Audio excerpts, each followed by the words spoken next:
essentially monitor us, and that's all. After that telephone conversation, did your commanding officer also then call again back to IAD on that day and confer with staff in support of your request for assistance? Yes, he did. Do you recall what response your commanding officer received? Yeah, he was basically told the same thing, that they wouldn't provide any personnel or equipment, and that if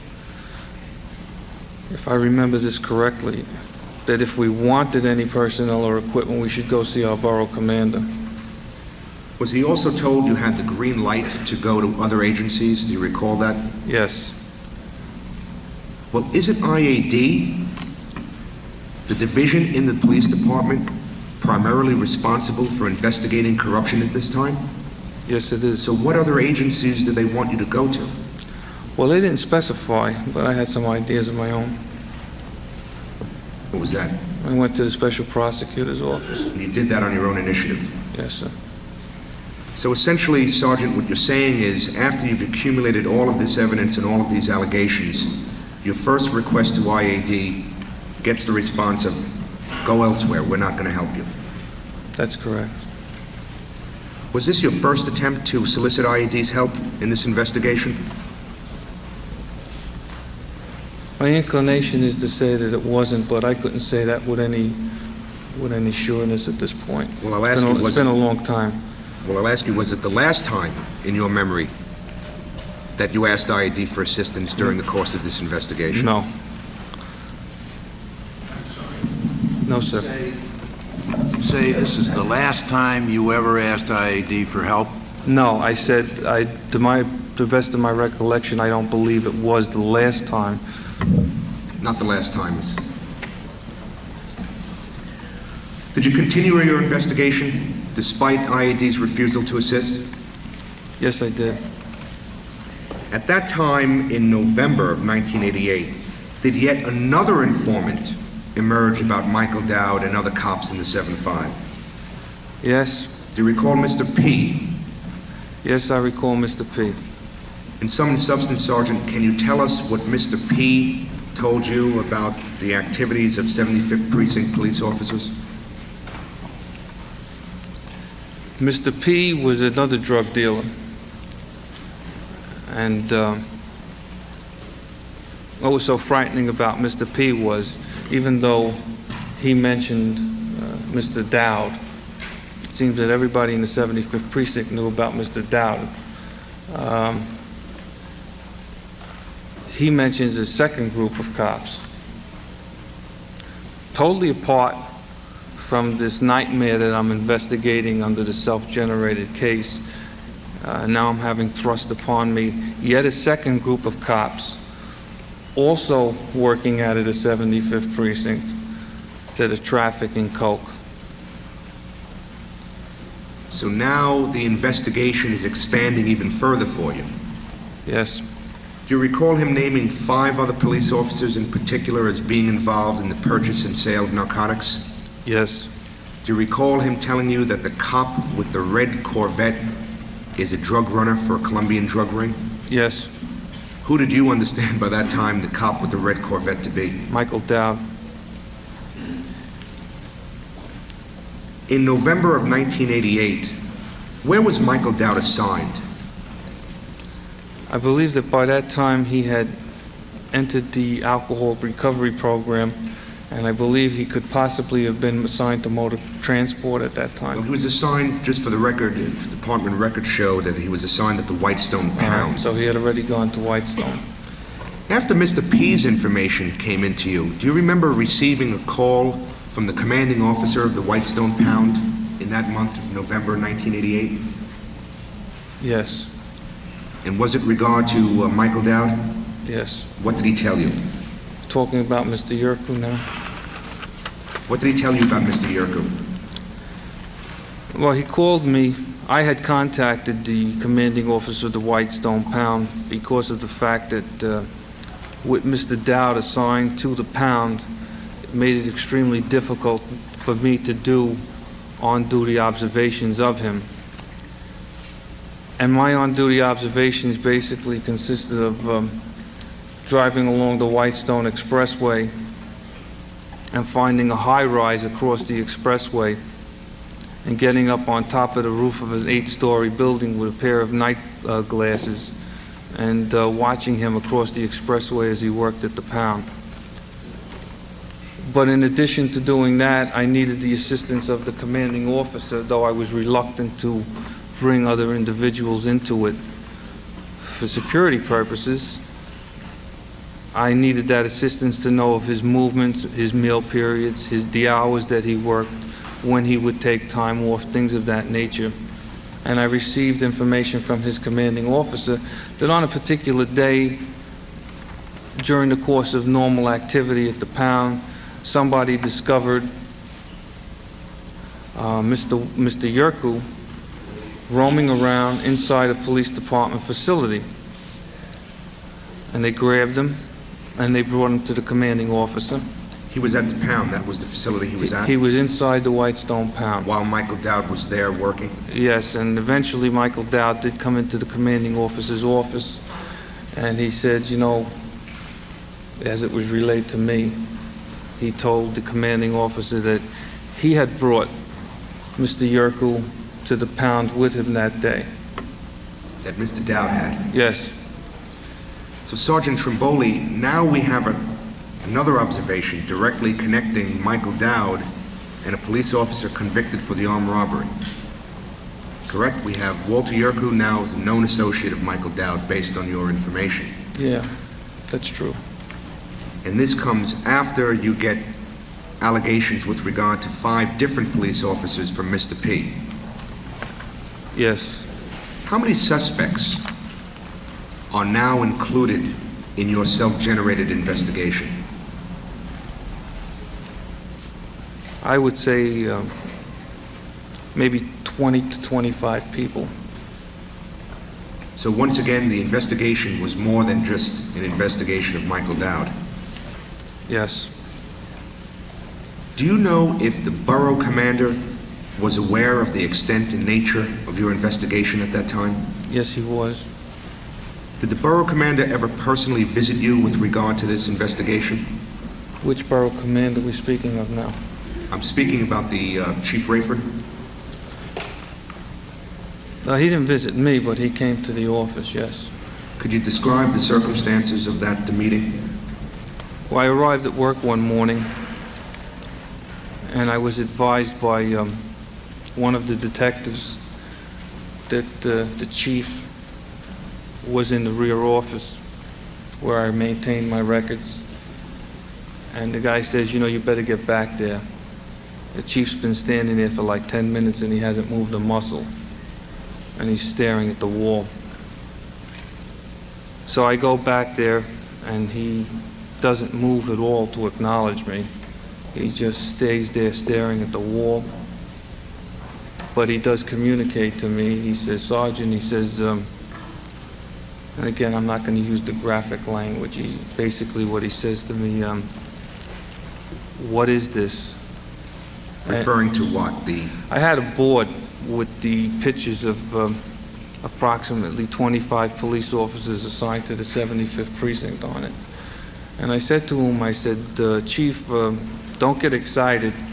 The majority of these individuals have not been found at this point in time to have committed a criminal act.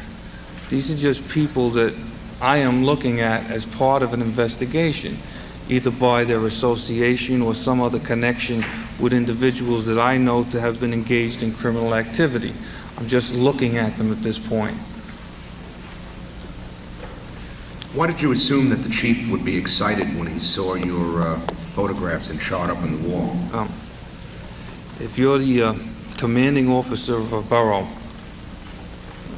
and you walk into a place and you see the photographs of 25 cops assigned to one command on a wall, I'm sure that that would be an absolute horror story for any borough commander. And a threat to his career? Without a doubt. Sergeant Trimboli, did he instruct you to do anything with your diagram and your photographs? Yeah, he told me to cover it up immediately. Did you do that? Yes, I did.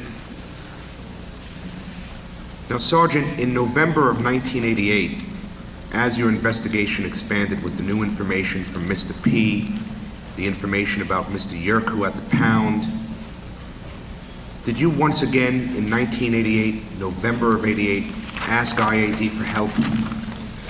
Yes. Could you tell us the circumstances of that? Do Do you need to refresh your recollection? yes, I do. What do you have with you today to do that, Sergeant? I have some worksheets that were provided to me, if you'd specify which one you're talking about. Were they your worksheets that you Yes. prepared at the time of the Yes, incident? yes, they are. The date of the worksheet, Sergeant, is November 21st of 1988. That's the confer with the COFIAU and COPBBN? Yes, sir. Okay.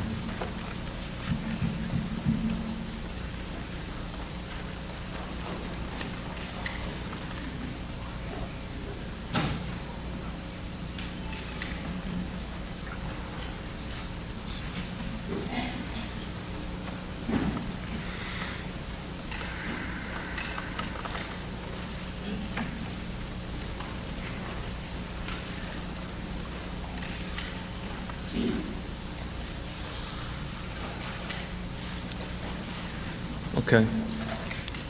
Do you recall debriefing your commanding officer at the time with regard to the information that you had been successfully developing during this time? Yeah, this here one refers to the information received from the CO of the pound.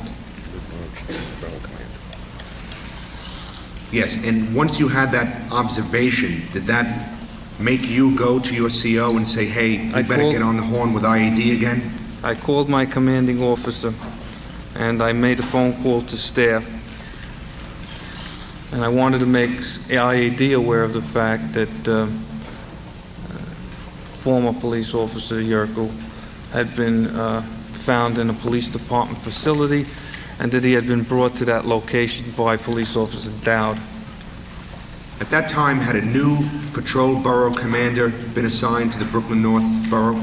Yes, that was Chief Gallagher. Did you and your commanding officer confer with Chief Gallagher with regard to your communications with IAD? Yes. Could you please describe that for the commission? Well, I called Captain Friedland, who was at Chief Gallagher's office at the time, and I Now, the told... captain is the CO of the FIAU? Yes. I spoke to him and let him know what had occurred at the pound, and he requested that I come over to the borough immediately and that I speak to Chief Gallagher about it. And I did. I went, I sat down in the office with the chief and with Captain Friedland. He asked me some questions, and then Captain Friedland asked me to give him a brief synopsis of exactly what had been going on in the 75th precinct, and I did. And he turned and he said to Captain Friedland that he felt that there was a need at that point in time to set up a special team to do investigations in the 75th precinct, because obviously that there was a problem there. He also said that he would like for us to request a meeting with Internal Affairs that he himself could sit in on. So the borough chief then is asking you and your commanding officer to make arrangements for a chief in the department to go to Internal Affairs to speak about a corruption investigation. That's correct. Rather unusual event in your experience? I hadn't had anything like that in my experience in the department before, so I don't know whether or not that's unusual. Did you, in fact, try to make arrangements Yes. to meet with IAD? I didn't, my captain did. And what do you know about the result of that? My recollection is that the results were that my captain was told that IAD saw no need to sit down with the borough commander and discuss any of these matters. Any of the corruption investigation matters? Yeah. This is the second request then that the FIAU, and in this case the borough commander, has made in 2 months to IAD, and both of them were rejected? Yes. What was your reaction when a borough chief couldn't get a meeting over at IAD? I couldn't believe it. I'm sorry, I didn't hear you. I could not believe it. Why couldn't you believe it? I mean, we're talking about a chief, a borough commander. He's responsible for the uniformed personnel in an entire borough. And if that doesn't carry some weight in the department, then a sergeant has no hope in the world. And at this particular point, he's got a corruption problem on his hands, correct? He's got a big problem on his hands. Where is the place he should go with this? Internal affairs. So no meeting with Chief Gallagher? No meeting. No meeting at all in November of 1988? No, sir. At this point, Sergeant Trimboli, did you continue with your debriefings of Mr. A? Yes. I'd like to direct your attention to December of 1988. Did you have an opportunity to meet and debrief him again at that point? Talking about my meeting at the Special Prosecutor's Office? Yes, sir. Yes. At this point, have you enlisted the aid of the Special Prosecutor? I went to the Special Prosecutor's Office again. Internal Affairs had given me the green light to go to an outside agency, and so I went to the Special Prosecutor's Office. And I spoke to people there, and I praised them of what was going on. And I told them that I had an individual who was privy to operations involving police officers in the 75th Precinct, and that I had spoken to this drug dealer at length, and that I felt that he was somebody that the Special Prosecutor would be interested in speaking to. Was the Special Prosecutor cooperative in trying to arrange the meetings for you and this Mr. A? The Special Prosecutor told me, and he eventually did, make arrangements to have Mr. A removed from a correctional facility and brought down to Rector Street to be interviewed. I'd like to stop here, Sergeant Trimboli, and just summarize the amount of information that you were able to generate with regard to the 75th Precinct corruption case. Since 1986, as we can see from the chart, there are 10 separate allegations involving Michael Dowd and other members of the 7-5 up until December of '88. In July and August of '88, 3 members of the 75th Precinct are arrested for armed robbery, and we know that they're members of Michael Dowd's crew. You had information from from Mr. R and a Mr. Q that Michael Dowd and other members of the 75th Precinct were involved in protecting drug organizations. You have information from Mr. A that not only are they doing that, but they're also doing armed robberies. Is all of that correct so far? That's correct. You also have information from Mr. P that a whole other group of 75th Precinct police officers are involved in drug sales and drug use. Is that correct? That's correct. You have information from your own observation that Baron Perez knows Michael Dowd. Yes. You have information that Walter Yerko was at the pound with Michael Dowd. Yes. And would it be fair to say, Sergeant, that all of this information and these observations are sort of cross-corroborating each other Yes. and are in many ways substantiating the allegations that have been farmed out to the FIAU through December of 1988? Yes, because some of these complaints listed on the board specifically mention Officer Dowd. Others are anonymous and do not name a specific officer. But we now, based upon what we have, the knowledge we've received from these individuals, we do not have targets to apply these anonymous allegations to. But nonetheless, the information you have is in fact corroborating what were these anonymous allegations, or some of them were anonymous. Yes, yes. And despite 2 requests, one in fact from a borough chief, IAD refused either to take over the case or lend any assistance at this point. That's correct.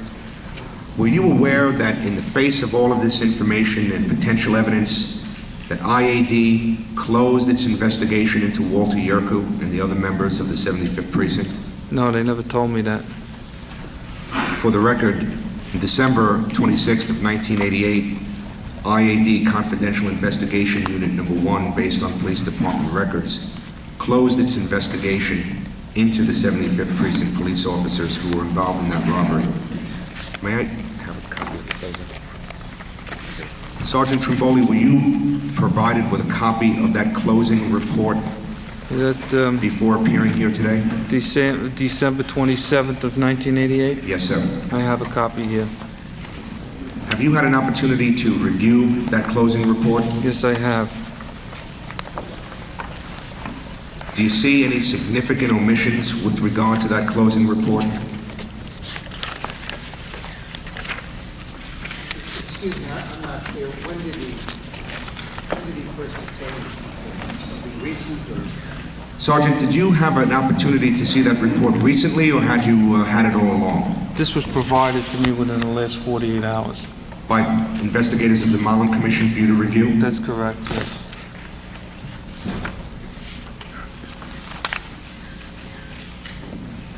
Sergeant, Excuse me. No.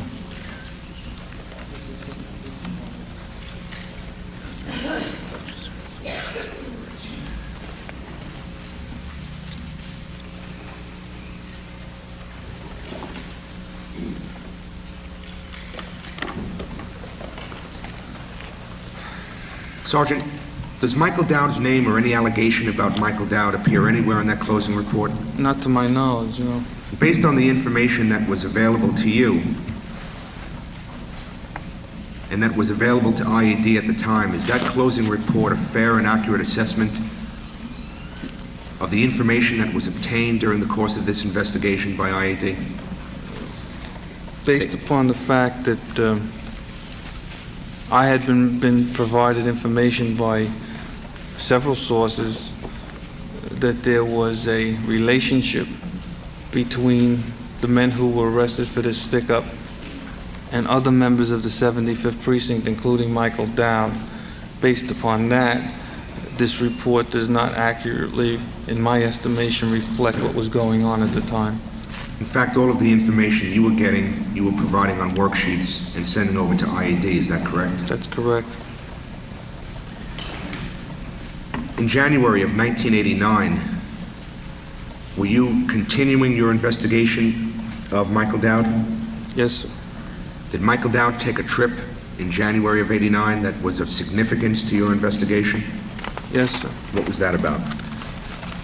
I received information from the commanding officer, again at the Whitestone Pound, that Michael Dowd had been talking around and indicated to several other individuals with whom he worked at the Whitestone Pound that he was planning a trip. And so I ventured to try to determine, well, where was he going and who was he going with? And eventually, I made a visit to Kennedy Airport, and I was able to get somebody to provide me with that information. And I found out that he was making a trip to the Dominican Republic, and that he was taking one other individual with him on that trip. Well, was this individual another police officer? That's correct. So yet again, another potential target in your investigation? Another new target, yeah. The investigation continues to expand at this point. Yep.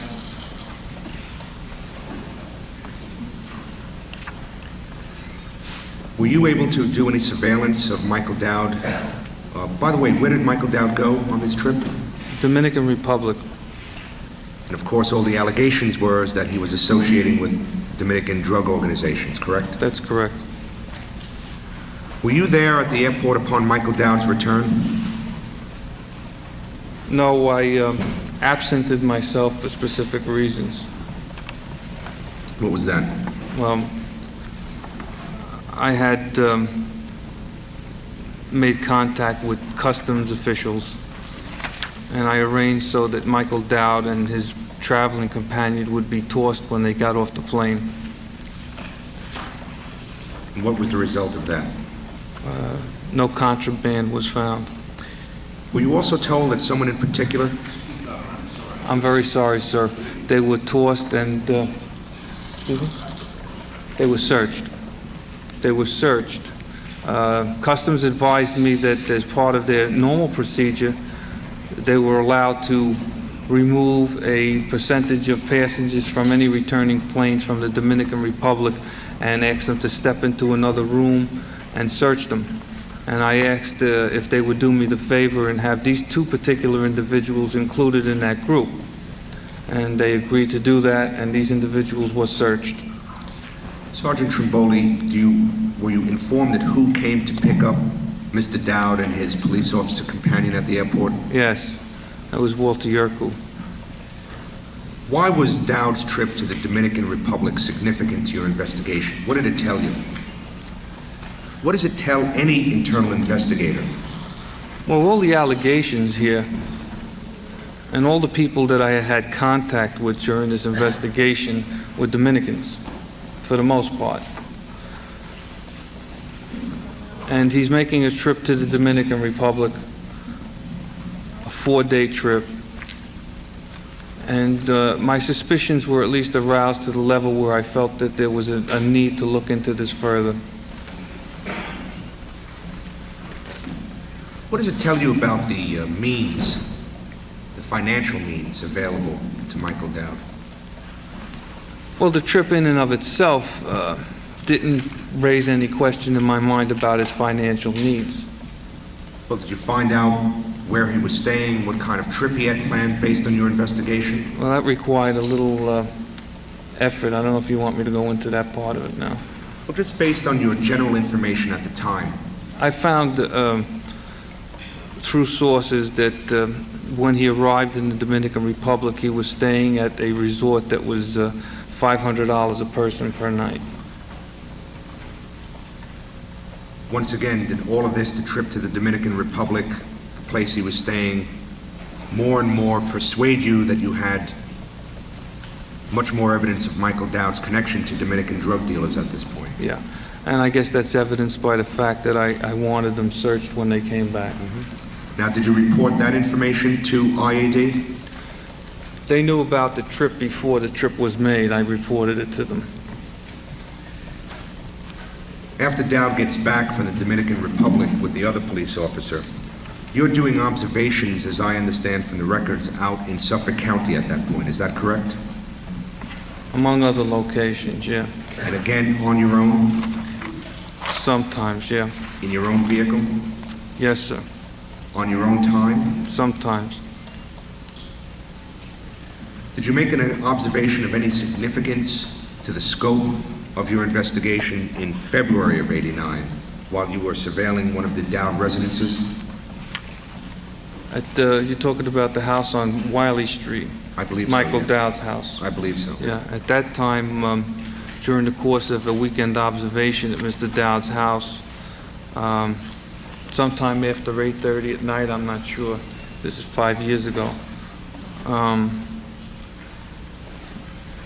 Mr. Dowd stepped out of his residence to get into his red Corvette, and the guy that stepped out of his residence behind him was Walter Yerkel. Did you also, at that time, make a observation at Dowd's brother's home? Yes. What about that observation? Did that implicate yet another police officer in this investigation? Well, I came to know during the course of the investigation that Michael Dowd had a brother who was also a police officer, and that he was assigned to a Queens precinct, and that his brother had a residence that was maybe a half to 3/4 of a mile from where Mr. Dowd resided in Brentwood. So it was easy enough for me, if I was doing an observation at one location, to jump over to the other location and also do observations there, go back and forth.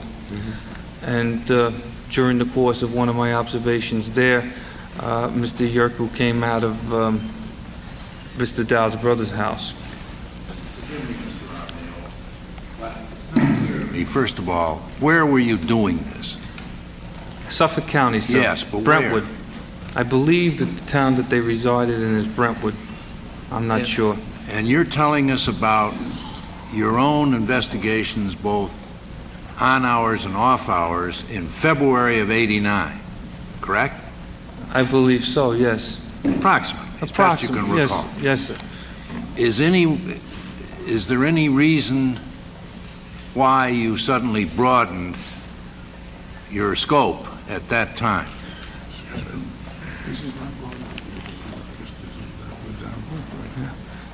Two things, sir. First of all, Mr. Dowd resided in Brentwood. Mr. Dowd resided in Brentwood. Yes, His brother resided in Brentwood. I know that, During but that's my- why I'm asking the question. Why? Why am I including his Is there brother? anything that happened? Was this as a result of the trip to the Dominican Republic? No, this was a result of my conversations with Mr. A. Mr. A implicated Michael Dowd's brother as being part of the group of individuals who were involved in the narcotics use and trafficking. Right. And you knew, in any event, by that time, that Dowd had a brother, he lived where he lived, and that he was a police officer. Correct. Thank you very much. At that time, had your car been arrested? Yes, he had been arrested at that point, probably 6 to 8 months prior to that time. And during that period of time after he'd been arrested, you saw him in the company of Mr. Dowd? I had seen him in the company of Mr. Dowd, and he had, in addition, been observed at the Whitestone Pound in the company of Mr. Dowd. Tell all these observations were after you was arrested, right? Yeah. Tell them all the observations you testified. Just to clarify, these observations that I'm speaking about are made after Mr. Yerko was arrested. Yes, you've said that. That's Okay. what I was concerned All right. about, and you've answered that question. Thank you. Right. Mr. Armayo, is this an appropriate Yes, time Your to break? Or would you prefer to resume, or would you want to take a break at this time? We'll adjourn for whenever, 5 minutes, Judge, 10 minutes? Thank you.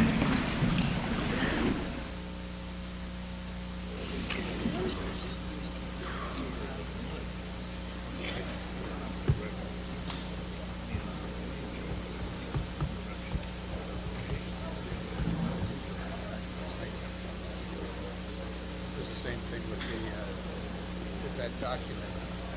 I wasn't clear whether that was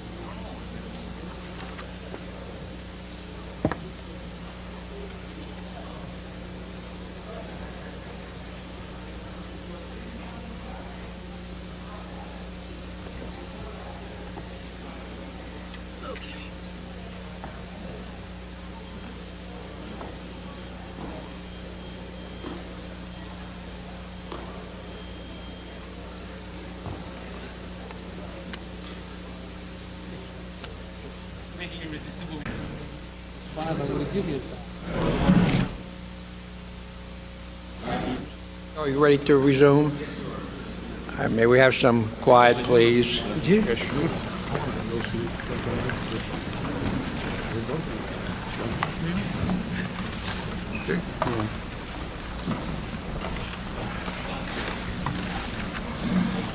Sergeant Trimboli, I'd just like to recapitulate where we were before the break.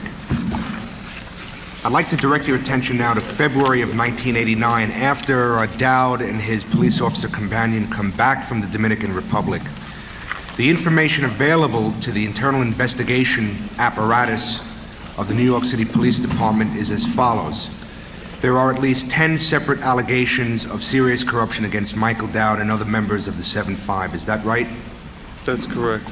You have information that 3 members of the 7-5, both current and past, were arrested for an armed robbery of a drug location. Is that correct? That's correct.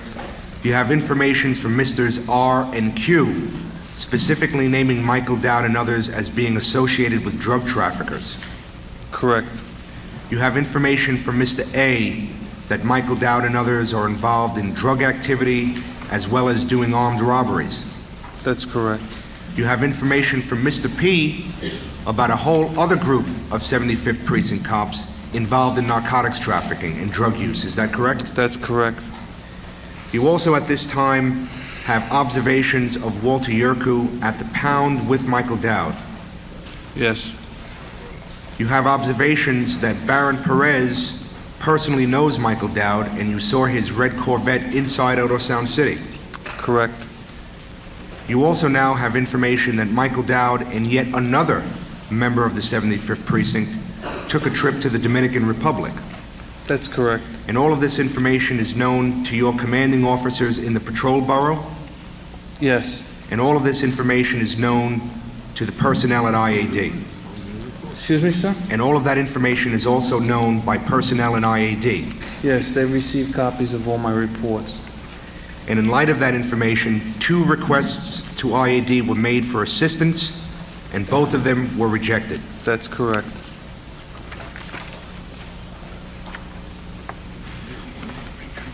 Again, Before we go further, Sergeant, I just want to be sure that we have a complete story, and most of the conversation thus far has been in the last half of the last decade. With respect to a number of items, I'd be interested in what you can tell us about whether there have been any changes. You mentioned first that there was significant animosity between the FIAU and the AID, again in the 80s, and I'm interested in whether the department has done anything to change that construct and reduce that animosity. Sir, your I'm no longer a member of that particular unit, and I haven't been for the past 2 years, so I really don't know what I consider to be some significant changes have had as it affects the relationship between the 2 units. How about 90 or 91, which we haven't gotten to yet? Was it pretty much the same at the end of your tenure in that? Yes. Yes. And in terms of the coordination between the Dowd investigation and between the IAD and the FIAU, was that also a similar, there was a lack of coordination all throughout the period of time that you were conducting your investigation? You talking about my investigation with Michael Dowd and Correct. the other members of the 7-5? And indeed, anything else you might be able to tell us on a broader level, if anything? I don't think it gets much broader than that particular investigation, and I don't think that you could term the relationship as one of coordination. There was no coordination. It was my investigation. Well, that's what I understood. In other words, there really was a lack of coordination between what you were doing and the IAD, and that was a continuing problem throughout the period that we're talking about, and indeed through the end of 91 or when you left Yeah, I discontinued my involvement with that case in 1990. Very well, thank you. at that time in February of 1989, Sergeant, just to continue with the developments in your investigation, as Judge Tyler mentioned before, when you were doing the surveillances out in Suffolk County in and around that time, did you notice whether or not another police officer not assigned to the 75th Precinct might be involved with Michael Dowd and other members under investigation by you? Yes, sir. Again, without using the particular officer's name, what did you observe while you were surveilling out in Suffolk County? Again, to be perfectly clear, it was an observation during which I observed a police officer, and you're talking about now Brentwood, I assume. What I'm speaking about is, did you make an observation of an association between Michael Dowd and a then current member of the Brooklyn North Narcotics Division? Not between Michael Dowd and a member of the Narcotics Division. It was not Michael Dowd. Was it someone else? Somebody with whom I had observed Michael Dowd. Was it the same police officer who accompanied Michael Dowd to the Dominican Republic? That's correct. Did that have an impact on your view of the investigation, knowing now there was a narcotics officer involved? Well, we're talking about narcotics allegations here. The last thing I wanted to see was the even suspected involvement of a narcotics officer. Did you eventually at some point report that information to IAD? Oh, yeah. Before we get to that particular event, did your relationship with Mr. A, the informant, begin to develop at this time? Well, aside from my initial conversation with Mr. A, I had several conversations with him in the presence of the special prosecutor, special prosecutor's office. And we did develop as much as you could develop and trust a relationship with a drug dealer. Did you then begin to formulate plans with the special prosecutor's office to use Mr. Ray in a covert capacity? Mr. A had provided information which led me to believe that he had access not only to members of a Dominican drug cartel, but to a number of police officers assigned to the 75th Precinct with whom he either, according to his own words now, either shared, distributed narcotics with, set up robberies with, etc. So he was a wealth of information as far as I was concerned, and he was a perfect individual to use to set up a scam in the 75th Precinct. By a scam, you mean a sting operation? Yes, sir. Did you develop a plan to use Mr. Ray in that capacity? I tried to develop a plan, yes, sir. Could you tell us the events of what happened with Mr. Ray once you found out he was willing to wear a wire, so to speak, for you? Well, what happened was we had several meetings at the special prosecutors with Mr. A, and initially he withheld certain amounts of information. It was quite obvious to me and quite obvious to the special prosecutor that he was withholding. And so we let him sit on it a while and told him come back when he was willing to be more forthright with us. And his attorney later made arrangements for him to meet with us on a second occasion, during which he provided more information that we were looking for and that we had already corroborated through either independent observation or through other sources. And it was at that point in time I asked Mr. A to demonstrate to me his ability to contact the drug cartel. Now, that was in February of 1989, is that correct? I believe so. It was after Michael Dowd had come back from the Dominican Republic? That's correct, yes. Were the drug traffickers Mr. A was speaking about the drug traffickers you knew to be associated with Michael Dowd? Yes.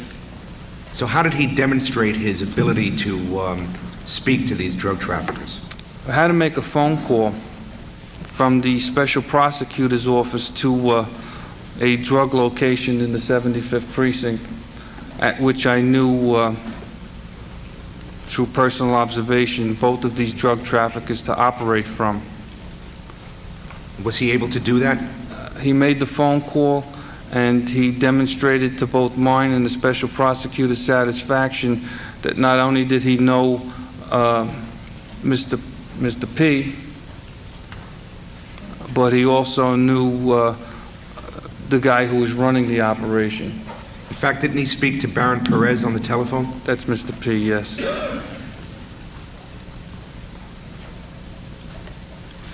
And when he made that telephone call, was it to Auto Sound City?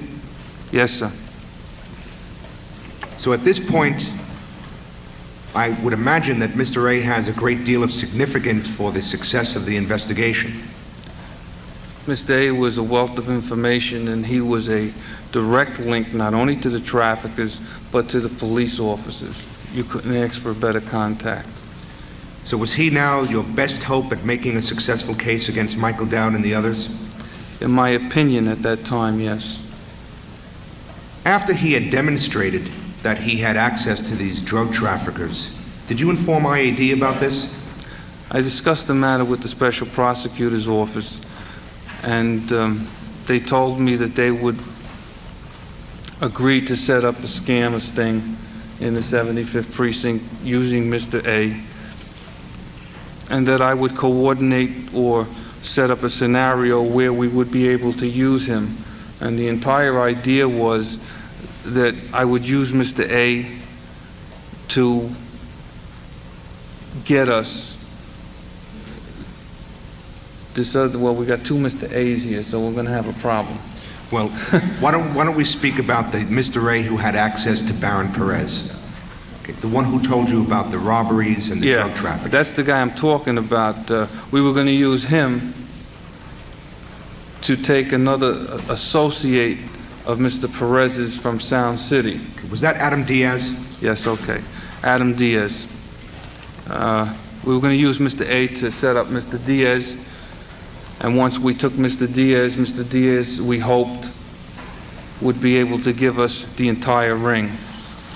So it was your plan then at that point to use Mr. Ray to get sufficient evidence over Adam Diaz, whom you knew to be a drug trafficker, to give you information about corrupt cops? Yeah, we felt that once we set a scenario up where we could take Mr. A down, Adam down, he would have no alternative but to give us the rest of the ring. Now, did you communicate this information to Internal Affairs? Through my commanding officer, yes. And what was the result of that communication? I was advised that the Internal Affairs Division was totally against setting up any operation that would involve me being held accountable for removing a trafficker from prison to set up a scam. So in other words, you encountered resistance from IAD in using a criminal informant? They didn't want me to be the one to sign Mr. Ray out. They didn't want me to be the one that would be held accountable for the comings and goings of Mr. A while he was out. They wouldn't be contrary to the operation. They said as long as the Special Prosecutor's Office itself would take full responsibility on all counts for Mr. Ray. And in your conversations with representatives from the Special Prosecutor's Office, were they willing to meet those conditions and take responsibility? Yes.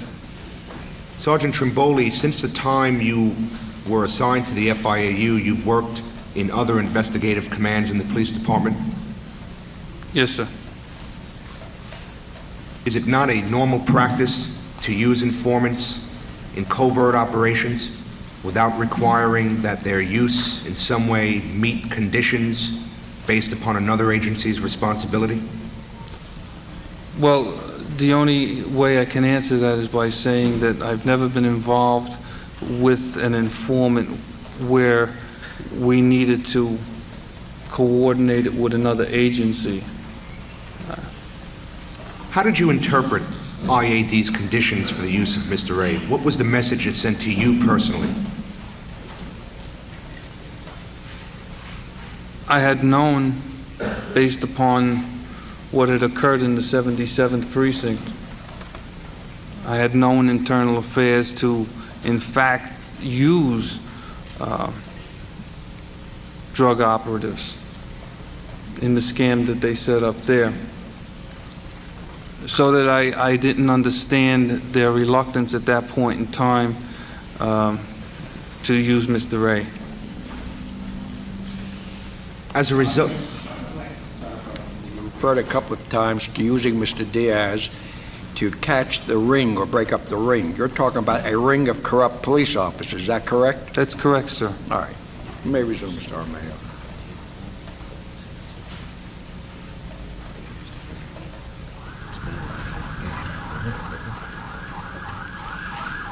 with regard to the events that were happening in February and March of 1989, did you eventually have a meeting at the Internal Affairs Division regarding the progress and state of your investigation at that time? Yes, sir. Could you please tell the Commission how that meeting was arranged? Well, I was told by my commanding officer that my presence was requested at Internal Affairs to discuss the status of my investigation. And this was after the Internal Affairs Division understood that you now had a quote-unquote proactive informant available to you. Yes, sir. Did you attend that meeting in Internal Affairs? Yes, sir. And was that on or about March 9th of 1989? At around that period of time, yes. I don't remember the exact date.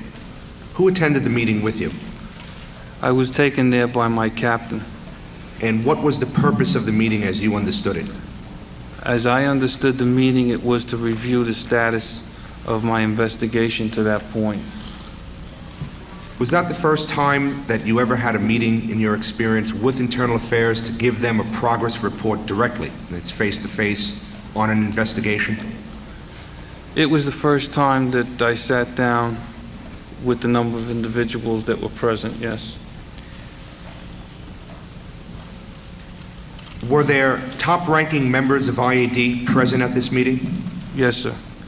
Could you describe for the commissioners what happened once you arrived at Internal Affairs that day? When I arrived at Internal Affairs with the captain, I was told to sit out in the hallway, and the captain was brought into a room. And he was in the room for a brief period of time. And when he came out of the room, I was motioned to come into the room. And the first thing that happened when I got into the room was I was accused of trafficking drugs from South America. Well, by whom were you accused of trafficking drugs by South America? An inspector of the New York City Police Department. Assigned to what division? Internal Affairs. What were you asked at this meeting, Sergeant Trimboli, and who asked you? Well, at the meeting, there were, to the best of my recollection, and again, I couldn't even tell you the names of all the individuals present. I know some of them, but there were chiefs, there were inspectors, and there were several captains present at that meeting. What happened when you were summoned in? Well, after they accused me of making numerous trips to South America myself, and alluded to the fact that I was doing very well financially, and the stupidity of the whole thing was that they referred to a $35 Rolex that I was wearing as evidence of my drug trafficking escapades. They then started to review my investigation with me, and instead of reviewing the case, they started to berate me as to the progress that I had reached to that point in time, telling me that I had been unable at that point in time to gather one iota of criminal evidence against any of the people that I were alleging were involved in this drug conspiracy. Nobody made mention of the fact that I was the only one investigating this drug conspiracy. I let them say what they had to say, and now that they had me wound up, I decided to aggravate them a little bit more. So I provided them with the names of two other individuals, two more people that I had observed associating again with people that I was looking at. And these two individuals were assigned to Brooklyn North Narcotics. So in unison, all the people present pulled their pens out of their pockets and copied down the names of these two officers and requested their tax numbers. Everybody has a tax number in the department as a means of identification. And I provided that to them, and they wrote that down. And they said, "Thank you very much," and they told me to step out of the room. So the extent of your involvement in this meeting was, one, to be berated and accused of being a drug trafficker, and the second, to give the names of two other potential targets of the investigation. If they were calling me a drug trafficker, they didn't say, "You're a drug trafficker." They just alluded to the fact that since we were there and they were aware that Michael Dowd had just come back from South America, and that I was implying that he was involved with drug traffickers, they were now telling me or inquiring as to how many trips to South America I had made. So I guess that is an assumption on my part. That's the way I took it. Do you know whether or not your commanding officer asked IAD for assistance at this point, or asked them to take over the case? I couldn't answer that because I was asked to leave the room. Do you know whether or not there was any discussion on the planned use of the informant, Mr. Ray? I don't remember the discussion taking place at that meeting. I remember sometime after that, a discussion about using an informant taking place at the offices of FIAU, yes, And with whom did you have that discussion? with my commanding officer. Did he then relay information from IAD to you about using Mr. A? Again, they put the conditions on it that the special prosecutor would have to take full responsibility for Mr. A if he were to be removed from prison and used in any sort of a sting, and that IAD would consider providing an undercover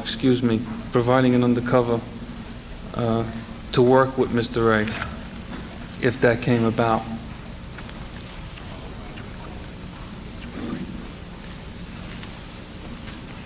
Mr. Chairman, I think at this point we will adjourn for the lunch break if the commission so All right, we'll break now. We'll try and make it a short break and resume at 12:45.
Yeah,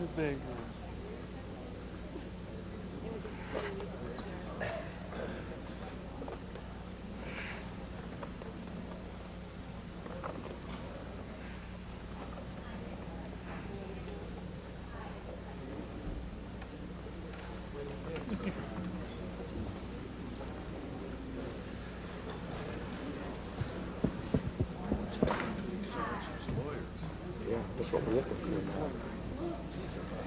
Their hourly billing is too much. Here's the wall. When I walked in, at 10 after 8, saw us standing there, and his brother sitting there. So I chopped it. I said, "Do you mind?" He said, I said, "No, no." I know. The second, later. He's always late. He laughs. He's already 10 minutes late.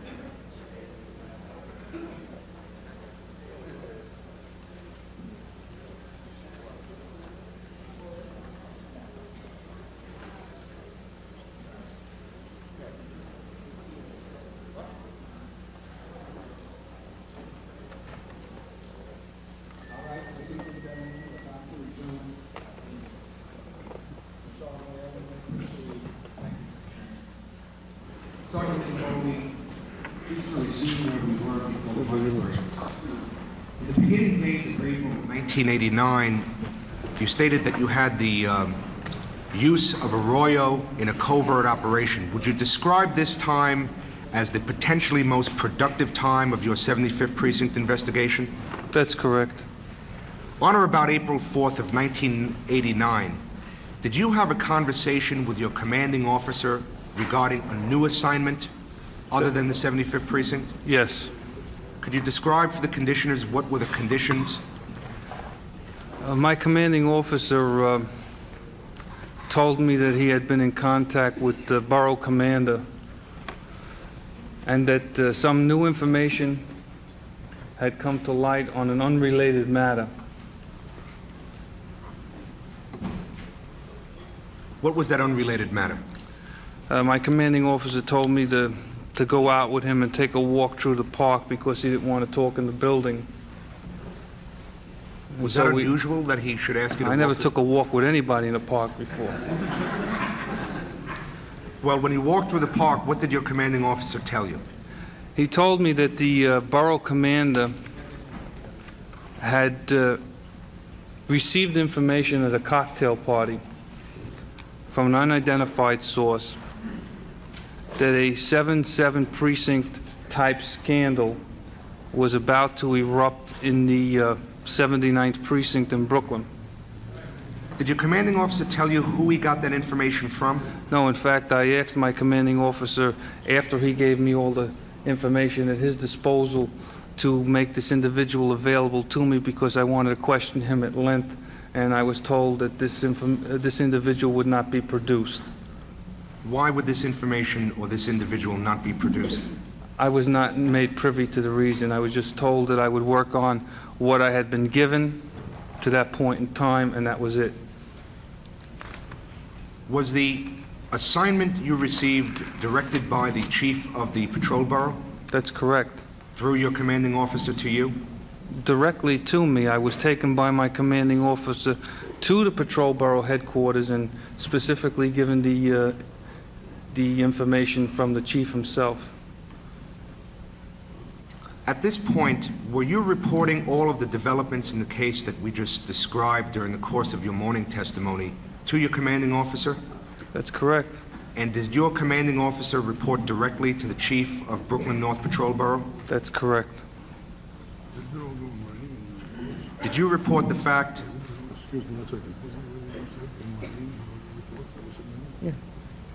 Yeah, everything was reported to my commanding officer, I said, on written reports, and he referred all the information to the borough commander. And at that time, your commanding officer was aware of the fact that you had the planned use of Mr. A in this undercover operation?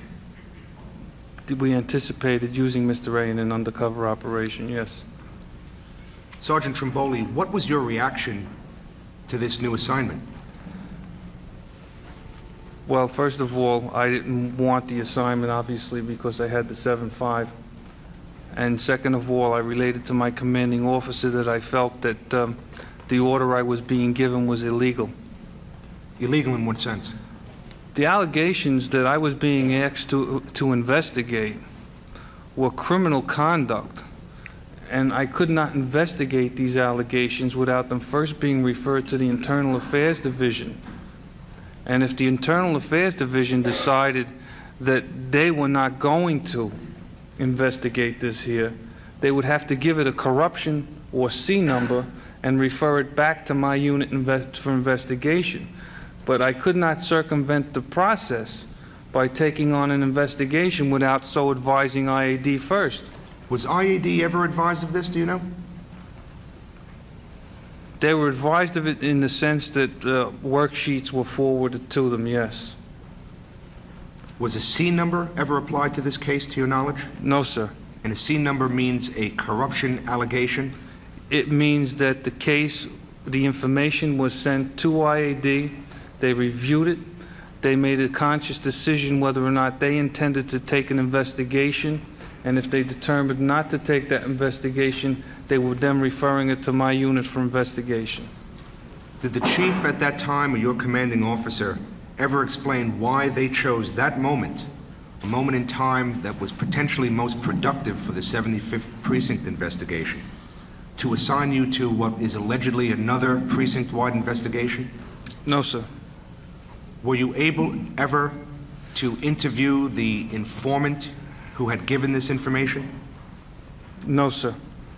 Let me understand. It wasn't just that you were assigned to the 79th Precinct investigation. It was that at the same time you were taken off the 75th Precinct investigation. Is that They right? didn't put it in terms that I would be taken off the 75th Precinct. They told me that I would have to divert some of my attention away from the 75th Precinct. I see. Thank you. And based on the commands from the chief and your commanding officer, did you initiate an investigation into the 79th Precinct? Yes, sir. And once again, the allegations, as you understood them, were corruption and crime allegations. They were drug-related allegations.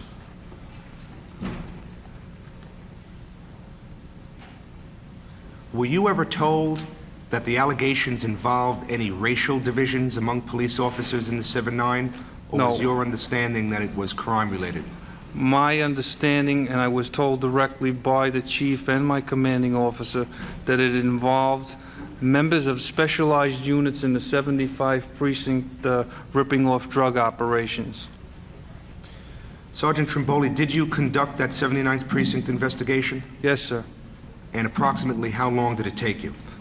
6 to 8 weeks.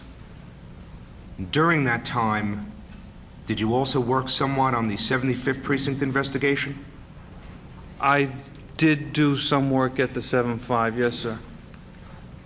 At the conclusion of your 6 weeks of investigation into the 7-9 Precinct allegations, what were the results? Did you find any of these charges substantiated?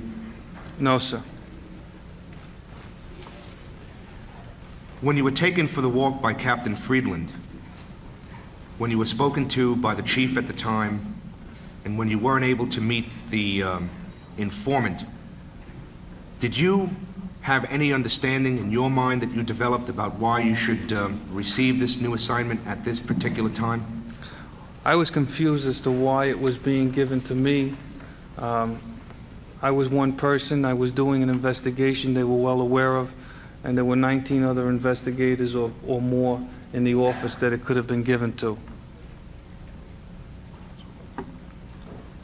Have you reached a conclusion today?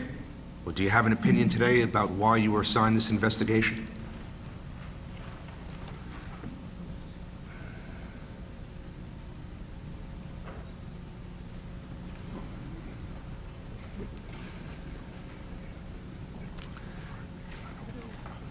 The appearance, I would have to say, based upon what I now know today, in hindsight, and plus my gut feeling at the time I was conducting a joint investigation, was that doing the 7-9, being assigned to do the 7-9 precinct, I was being hindered, for whatever reason, from doing my job in the 75th precinct.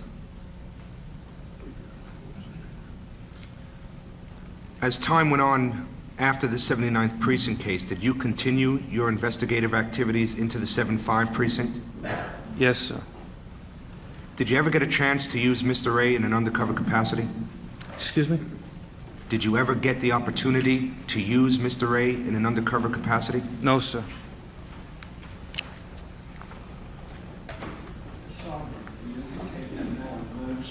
Feel that it was inappropriate or wrong to take you off the 7-5, or at least to divert you from the 7-5 to the investigation into the 79th. Is that correct? Yes, sir.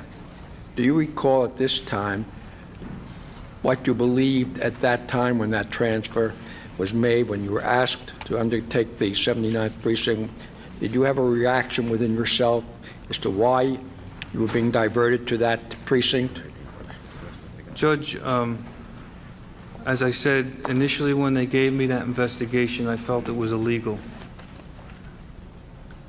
And after I started doing that investigation, and I was sitting in unmarked autos in East New York and Bed-Stuy for hours at a time, finding absolutely nothing, I came to question why I was sitting where I was sitting. Instead of working on an active investigation, which you had been involved with in the 7-5? Instead of working on an active investigation with named individuals who I had information were involved in a criminal conspiracy, I was chasing a precinct where I had not been allowed to interview the person who had helped initiate that investigation, and I had no named people to look at. It made no sense to me at all. Thank you, Sergeant. Sergeant Trimboli, I'd now like to direct your attention later on in the year in 1989.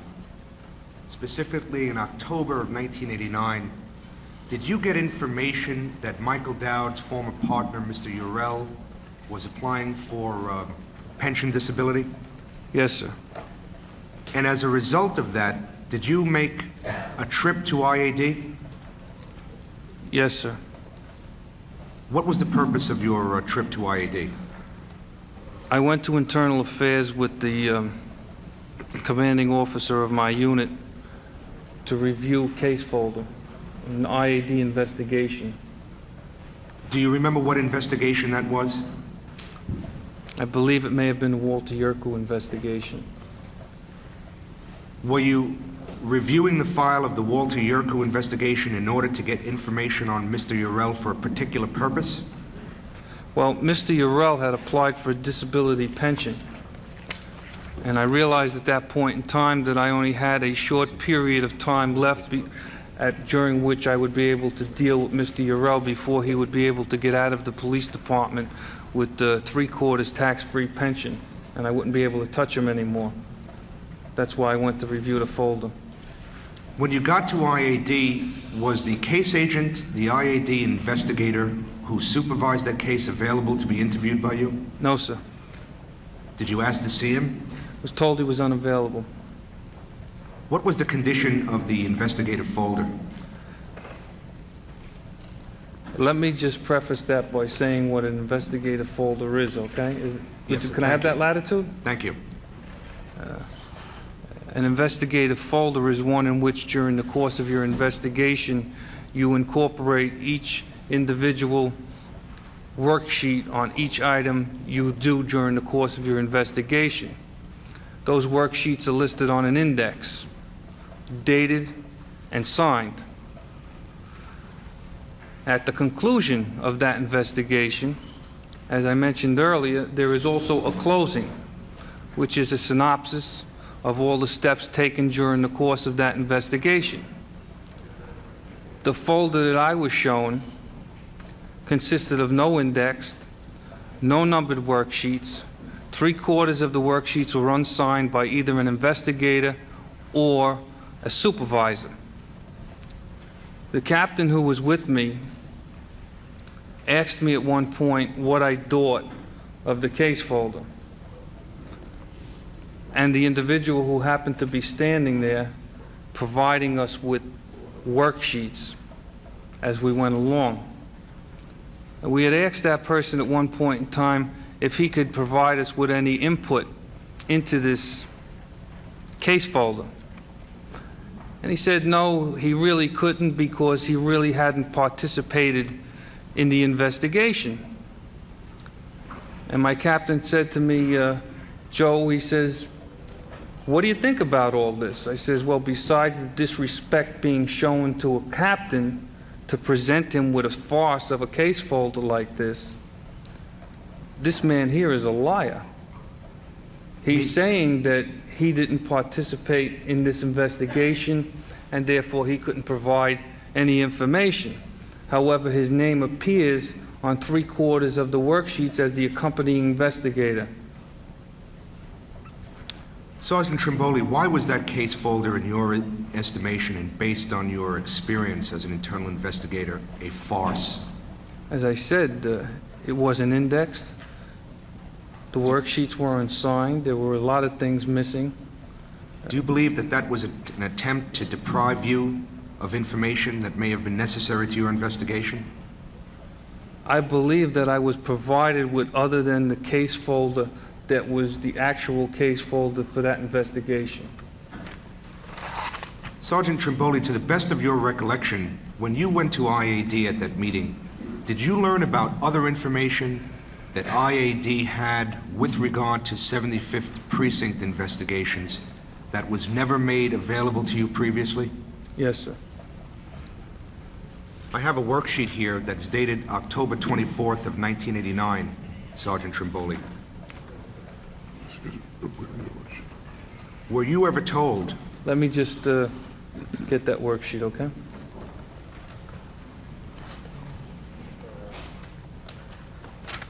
October 24th? Yes, sir.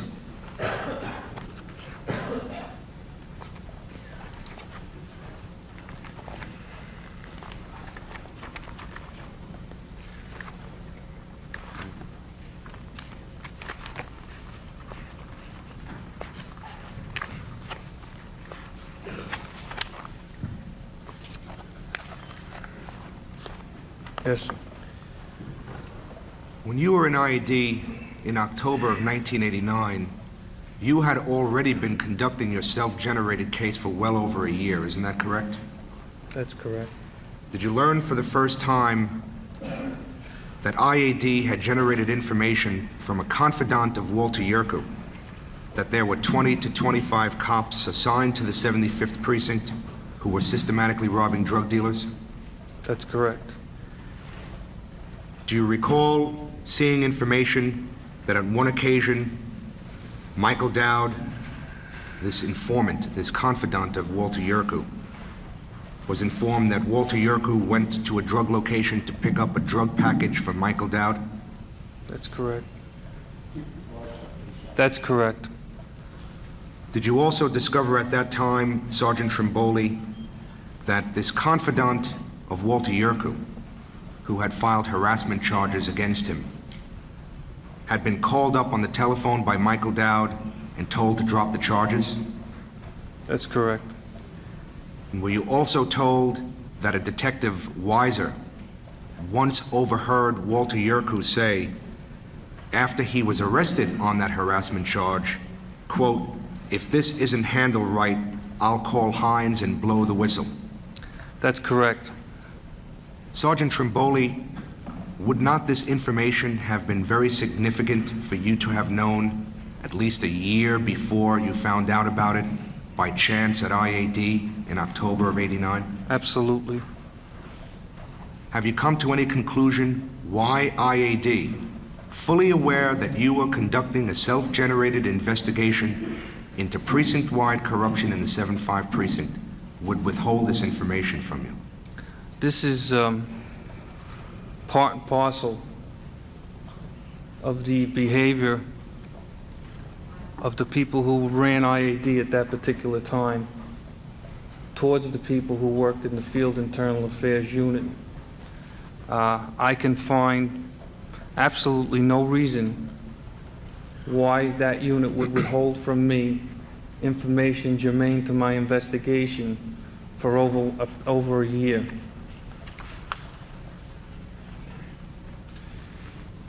In October of 1989, did you make an attempt to debrief Walter Yerkew while he was incarcerated for the robbery charge? Yes, sir. What was your reason for wanting to debrief Mr. Yerkew? Quite obviously, during the course of this hearing, you've seen that I made attempts to make deals with drug dealers, approach informants, pick up witnesses, and everything seemed, for one reason or another, to fall by the wayside. Walter Yerkew was a stick-up man. Walter Yerkew was a close confidant of Michael Dowd. Walter Yerkew was now incarcerated, doing time by himself. And so I felt that Walter Yerkew was ripe to be approached. Did you make arrangements to interview Walter Yerkew at some point? A fellow investigator in my office came to me and told me that he was going to have occasion to interview Mr. Yerkew the following day on an unrelated matter. And he asked me if I wanted to participate in the phone call, and I told him, of course, that I did. And the call was made, and I spent some time on the phone with Yerkew,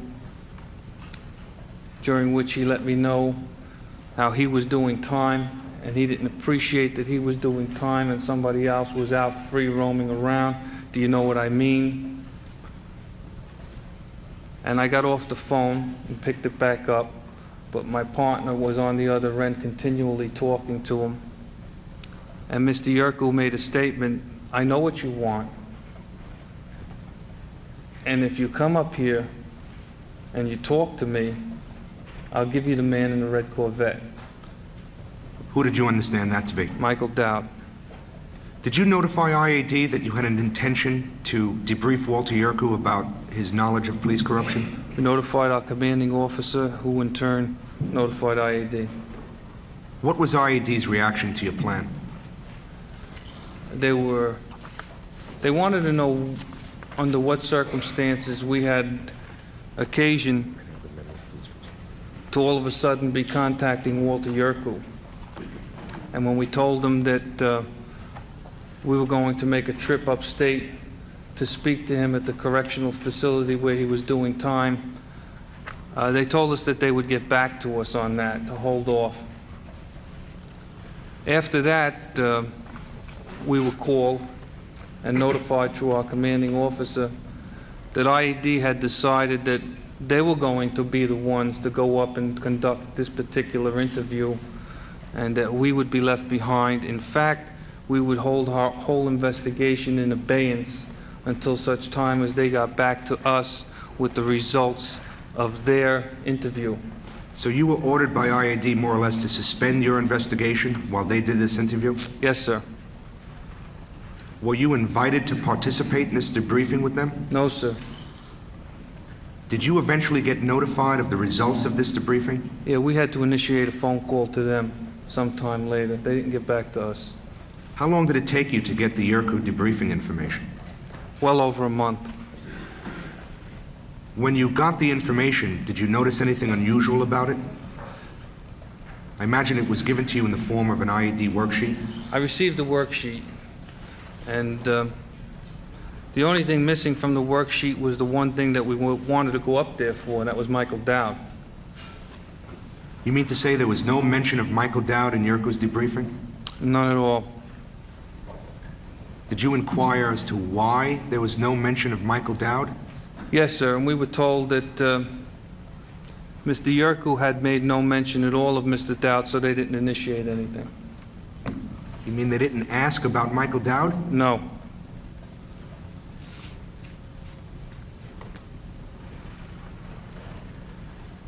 Sergeant Trimboli, after that event, did you continue your investigation and your surveillances?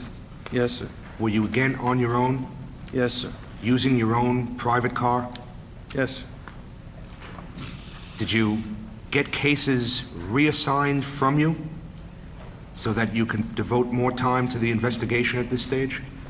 No, it was at this point in time that the feeling in the office was that my investigation in this matter was winding down, so to speak, and I was starting to be given other cases and other duties and responsibilities in the command.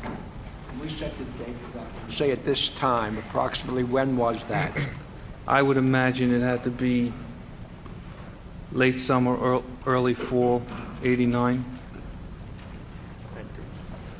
And from the fall of 1989, when did your investigative activity more or less cease on your self-generated case and your other investigations into Dowd and his colleagues? The investigations began to close, if that's what you're making reference to. When did the investigations close? I believe they began to close in December of '89 and January and February of 1990. In 1990? Yes, sir. Sergeant Trinboli, just one other matter before I go to this chart. The allegations that Walter Yerkew gave that did not include Michael Dowd, did IAD follow up on those allegations? No, they gave them to me to investigate. Sergeant Trinboli, once again, I'd like you to look at the chart that's behind me, if you would.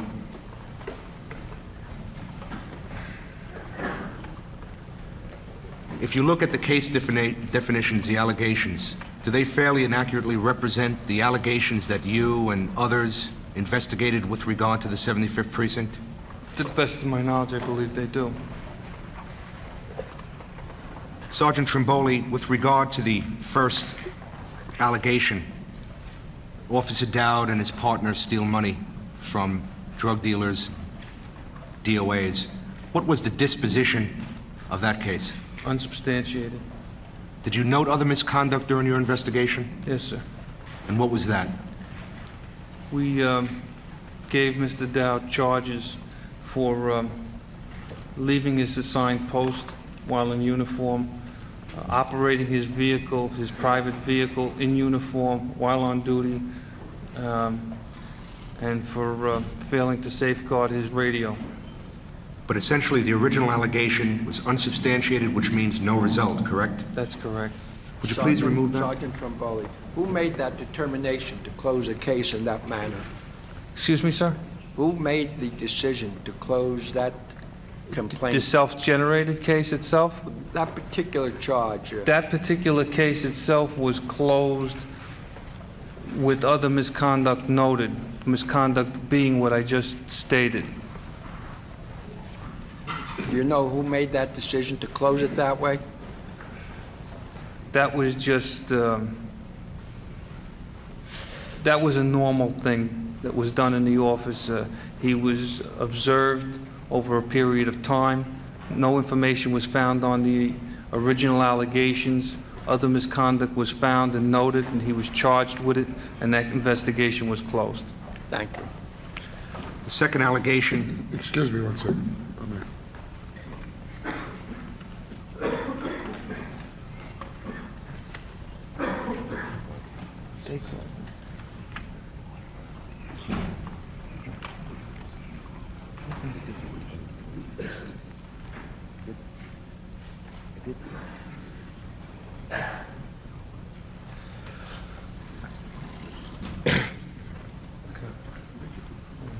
the second allegation, Officer Dowd.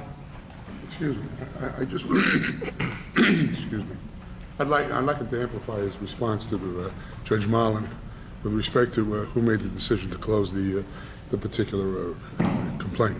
Sure, go ahead, Sergeant. The decision as to the closing of the cases that actually pertain to the initial allegations is made by the superior officers. That's not my conscious decision. So your superior officer being within the FIAU? That's correct, sir. All right, thank you. Thank you for the clarification. And then, Sergeant, they're reviewed by IAD and approved as a closed case, correct? That's correct. The second allegation, Officer Dowd and other officers used excessive force. Do you know how that investigation was closed? Unsubstantiated. The allegation that 75th Precinct police officers frequent the drug location. How is that allegation closed? Unsubstantiated. Mr. O'Hara?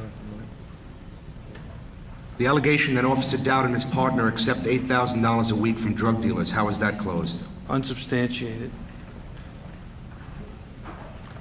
The allegation that 75th Precinct police officers drink and use drugs at Auto Sound City, how is that closed? Unsubstantiated.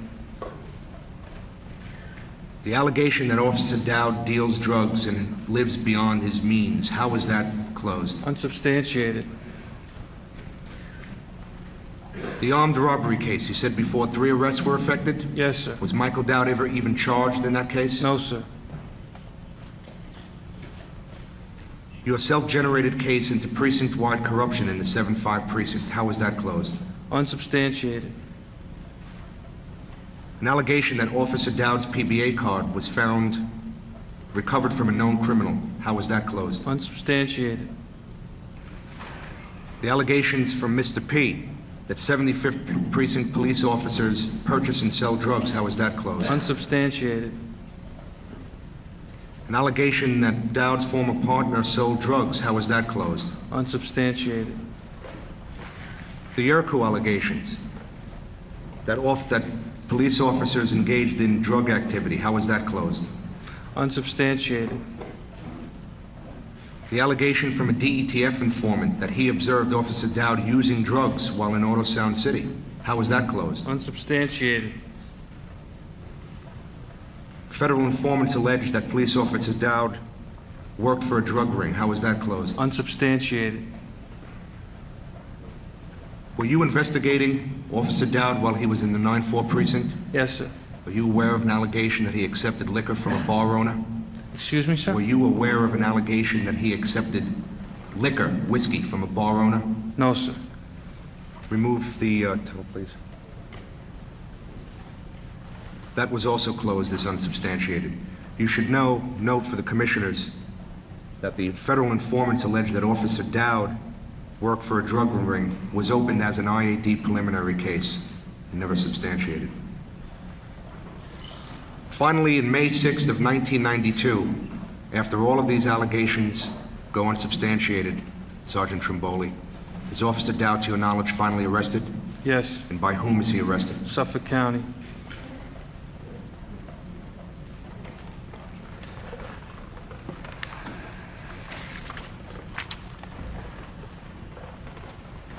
All of these allegations were all investigated as indicated by the FIAU, except where indicated otherwise?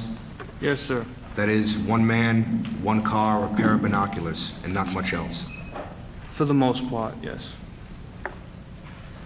Sergeant Trimboli, in the police department's report on the Dowd investigations, the department indicated that the failure to apprehend Michael Dowd was the result of the failure of the NYPD's internal investigations apparatus to coordinate and share critical information. Do you agree with that? Absolutely. Based on your first-hand experiences in conducting these investigations, have you reached the conclusion that there were other reasons that the NYPD was unsuccessful in apprehending Michael Dowd? I believe, based upon my experience, and obviously this is something that was discussed in my office among investigators who were aware of what I was involved in on a regular basis, that there was a lack of resolve to go after these individuals because it would involve initiating a scandal similar to what had occurred in the 77th precinct, and that it would be a tremendous embarrassment to the New York City Police Department. I'd like to ask you 2 questions that you were asked when you were interviewed for the department's report on the Michael Dowd investigations. First, you were asked your opinion on the following allegation. The Dowd investigation was mishandled because high-ranking members of the department wanted to avoid creating scandal and protect their careers. At that time, you stated you had no opinion. Do you have an opinion today? Yes, sir. What is your opinion? My opinion is that they did not want this investigation. This investigation to succeed? They did not want this investigation to exist. They wanted it to go away. Second, you were asked your opinion about the following statement. The Internal Affairs Division handling of the Dowd investigation shows a trail of bureaucratic blunders and bureaucratic foul-ups which cast doubt on IAD's ability to police the police force. At the time you responded, I think I better not have an opinion on that one. Do you have an opinion today? Yes, I do. What is your opinion? I believe that if we look at the history of the New York City Police Department, and you go back 1 century, back in 1895, Teddy Roosevelt became one of, at that time, 4 New York City police commissioners. And part of his program was that he was going to root out corruption in the New York City Police Department. It's been 98 years, and here we are again, for maybe the 3rd or 4th time as far as I can remember. I believe that there has to be some sort of a safeguard established, possibly outside the realm of the department itself, to monitor activities within the department. Sergeant Trimboli, what is your single greatest regret from your experiences as a police corruption investigator? Obviously, the greatest regret is that I was unable to stop Michael Dowd, the people who I knew he was associated with, the people who I suspected he was associated with, and the people who I was unsuccessful in ever identifying were associated with him. Mr. Chairman, that concludes the staff's examination of Sergeant Trimboli. Sergeant Trimboli, I would just like to say on behalf of the Commission that you deserve the commendation and gratitude of the people of the City of New York. Thank you. Thank you, sir.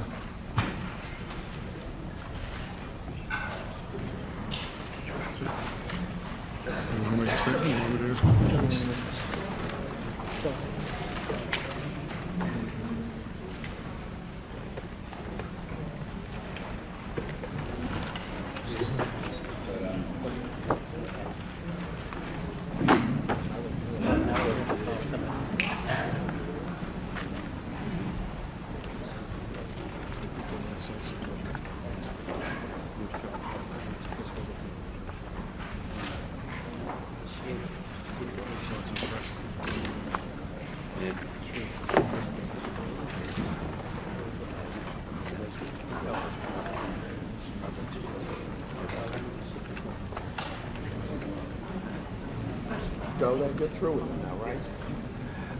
Thank you very much. With your examination completed, again, our thanks. Thank you, Mr. Genovese. Mr. Cerrone.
Yeah, I was told about this. I don't want to get into it.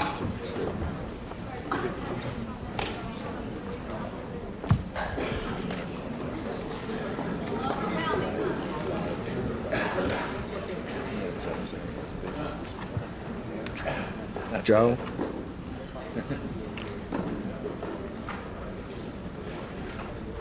Who's going to be called next? I think he was just great. He finished him up in a great style.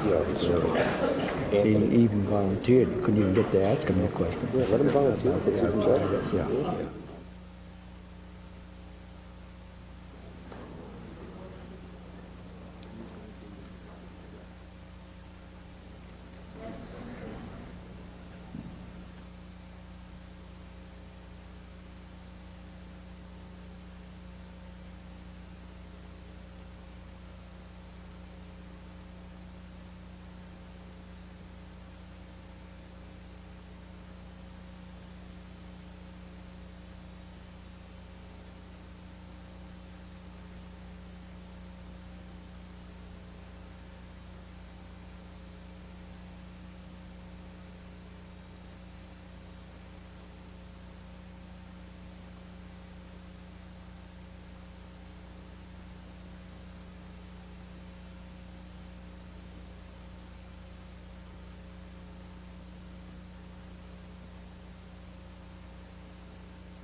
Sure you remember to have them sworn in. Say, Mr. Chairman, for swearing the witness.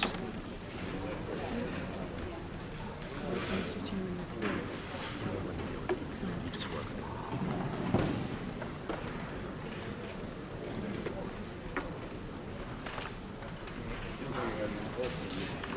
What's he calling here, Mr. X? Yeah, but I'm going to tell him that. Wait, just there.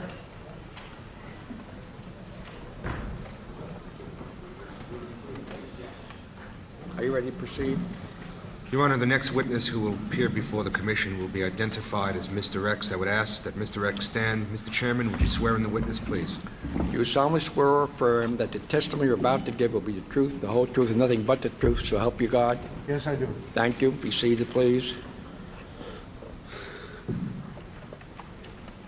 You have asked that your identity not be disclosed at these hearings today, is that correct? Yes, ma'am. You will therefore be referred to as Mr. X throughout today's testimony, is that understood? Yes, ma'am. Mr. X, why have you requested that your identity be concealed today? For several reasons. One, personal safety, and two, because I'm still formally involved with investigations with law enforcement agencies. And I wouldn't want to compromise Would you myself. try speaking to the microphone, please? Yeah, I'd like to ask you to speak sir. in the mic. We're having a problem you. hearing you. You need bigger mics. I think speaking in the mic, it should be sufficient. So I'd like to ask you this then.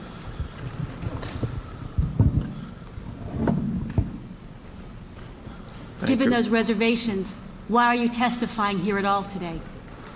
Primarily because I think the public needs to know what goes on in the police department and the Internal Affairs Division.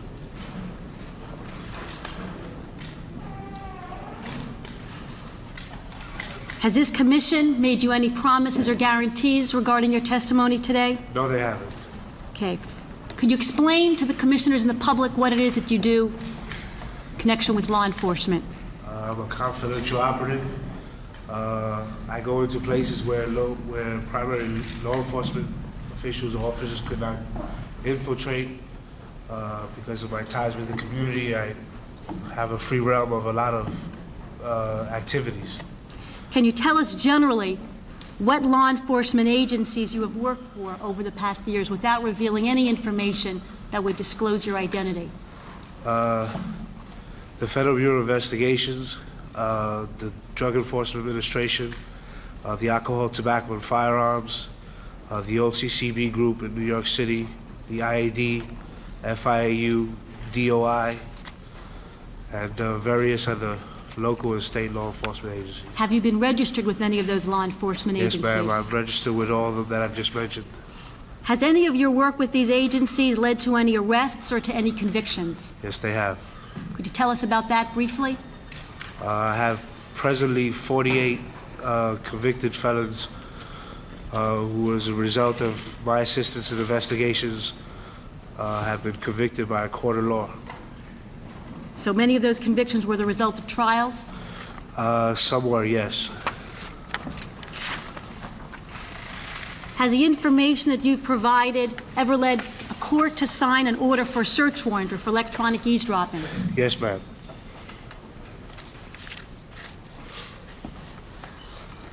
I'd like to now turn briefly to the information that you provided to the department in 1991.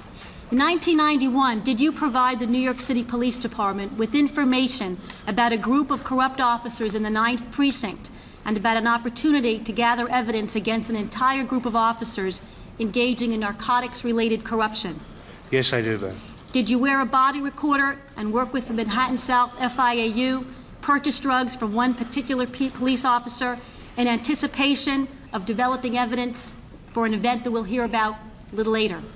Yes, ma'am. And was it the sale of drugs and those recorded conversations that led to the arrest of a police officer? Yes, it did. Was the arrest of one police officer in the 9th Precinct the objective of the investigation that you worked on with Manhattan South FIAU? No, it wasn't. Could you tell us, please, what the objective of that investigation was, briefly? Right.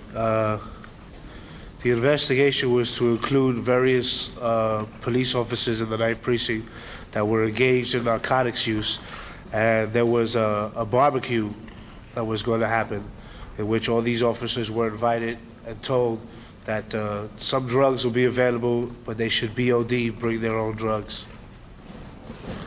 Was there a reasonable likelihood of accomplishing that objective based on your personal knowledge? Yes, ma'am. And by that objective, I mean of gathering evidence that could lead to the arrest of a group of corrupt officers in the 9th Precinct. Yes, ma'am. And was that objective accomplished? No, it wasn't. And could you briefly tell us why that was?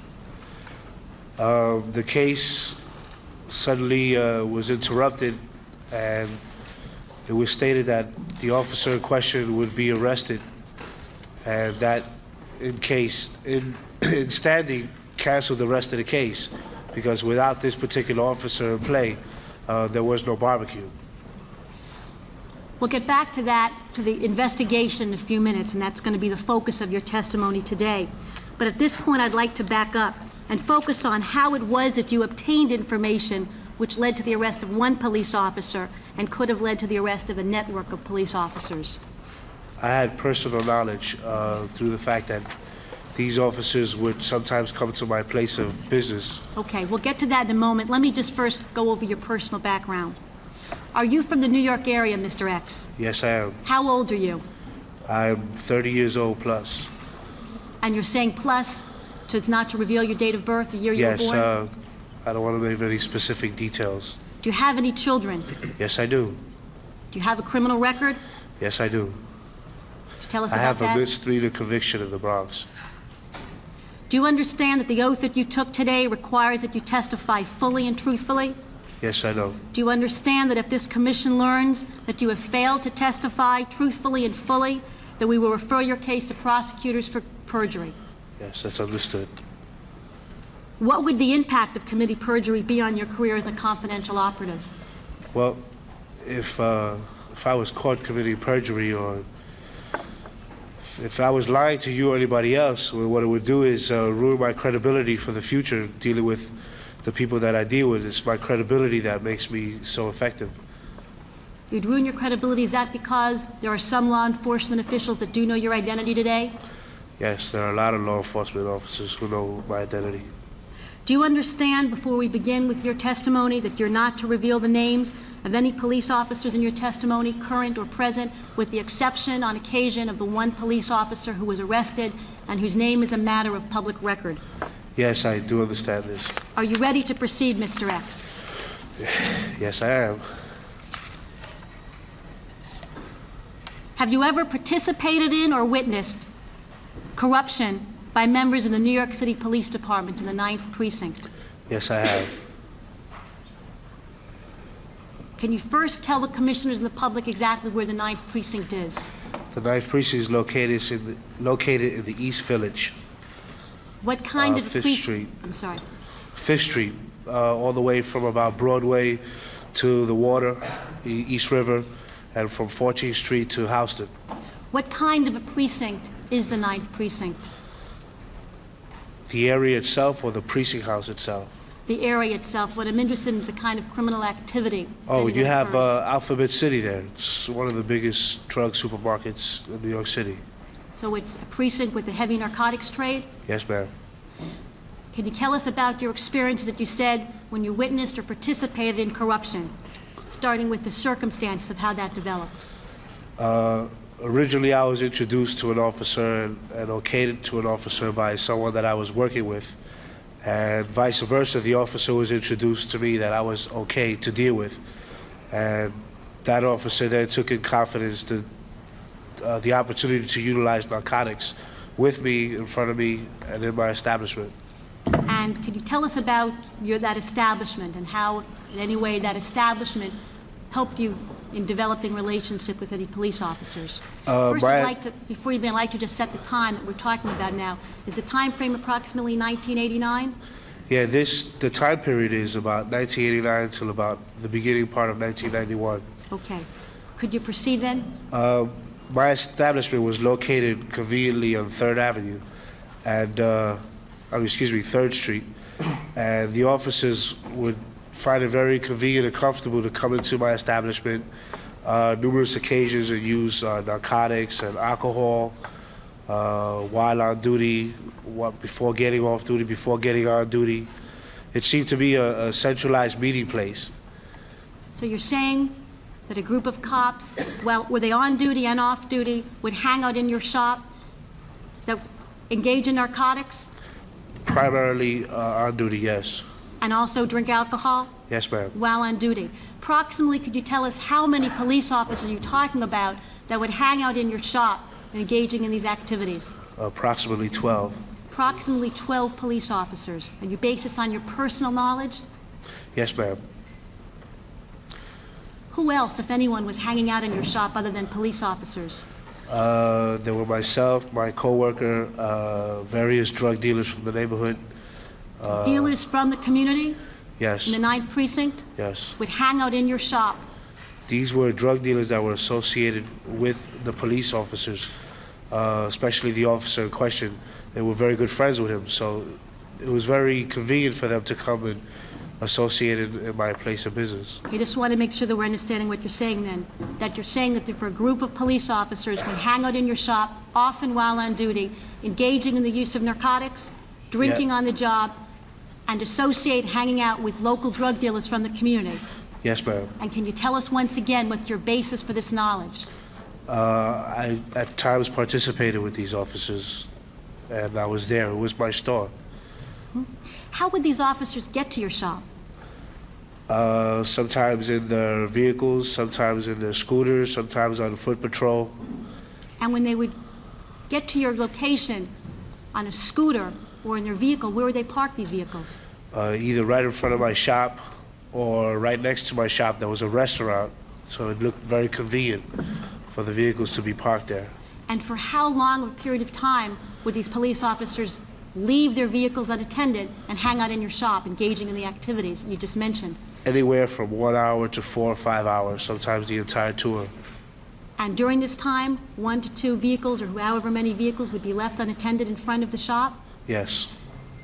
Did you ever notice that a supervisor came in and said, "What's going on here?" at any time?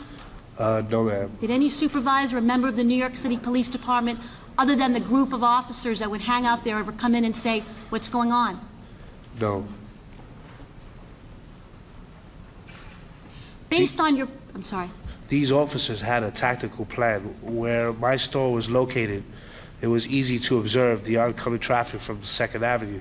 And they could see any vehicle or any supervisor that would be able to come to the location. If a supervisor passed by, they could not make a left into 3rd Street. What they would do is make the left on 2nd Street.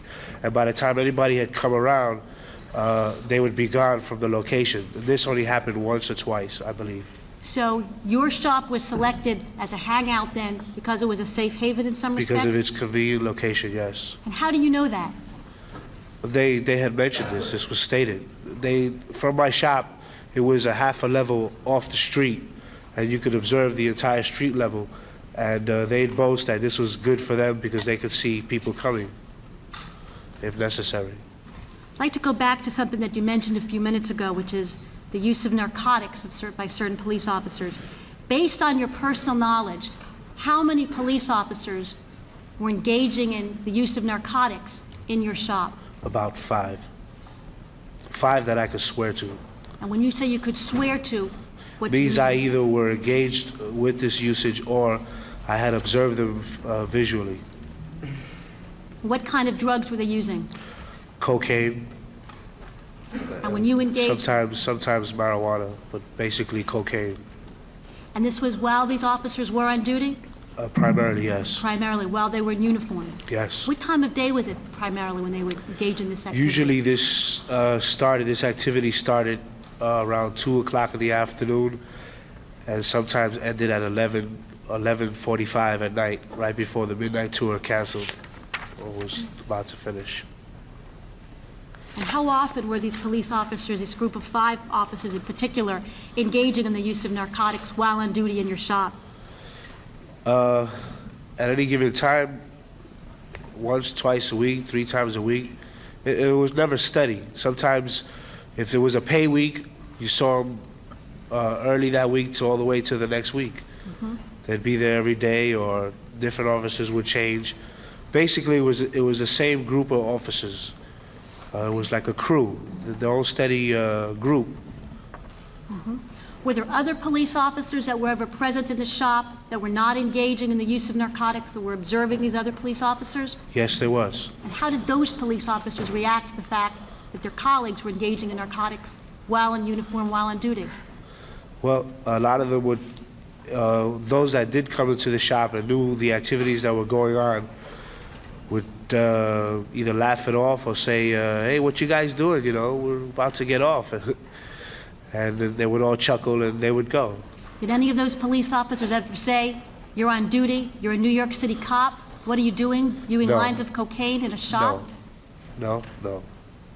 So what you're saying then basically is that for well over a year, a group of police officers in the 9th Precinct would regularly come into your shop, often in broad daylight, while on duty, while in uniform, and hang out with other cops and drug dealers, engage in the use of narcotics. This is correct. Did they ever seem like they were afraid that they'd be caught? No, they pretty much had the routine down packed. They knew what to look for, and they knew that their precinct was anywhere on the investigation. They knew the officers that would be investigating. They had call signs on the radio.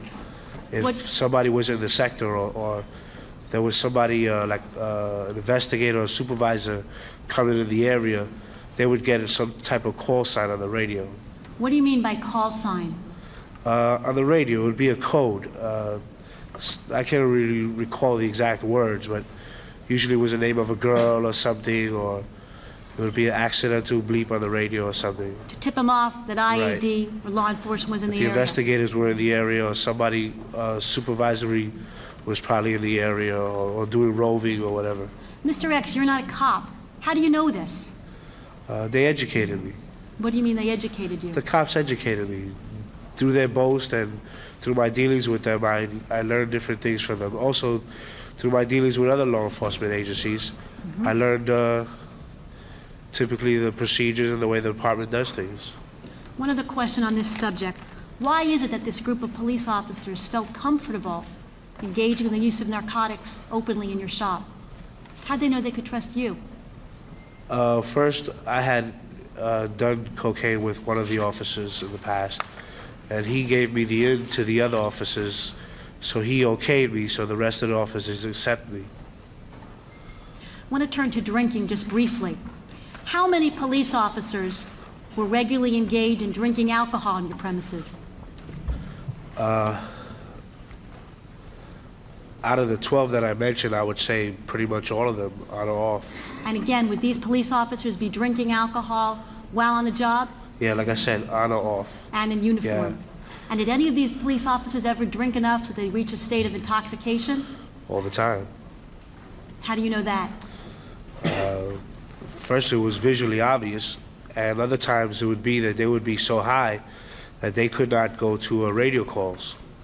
They could not respond to radio calls. So what they do say, oh, I'm so effed up, you know, and then they would respond to the call as though they were there at the scene and it was unfounded, or they would respond to the call that they had taken care of it and that there's no longer a situation there. Or a lot of times they would act as though they were busy or something, a traffic stop or something, when they in fact were in my store high and intoxicated. And how do you know that? I was with them. I was doing the coke with them. I was drinking alcohol with them, and you could see it. You know, their manner of speech, their manner of the way they were moving, etc. And so Some you- would stagger out the store. You know, at 11 something, it'd be almost time to go back in so they could end the tour, and they would leave my store staggering. One even fell down the stairs one time. It was funny.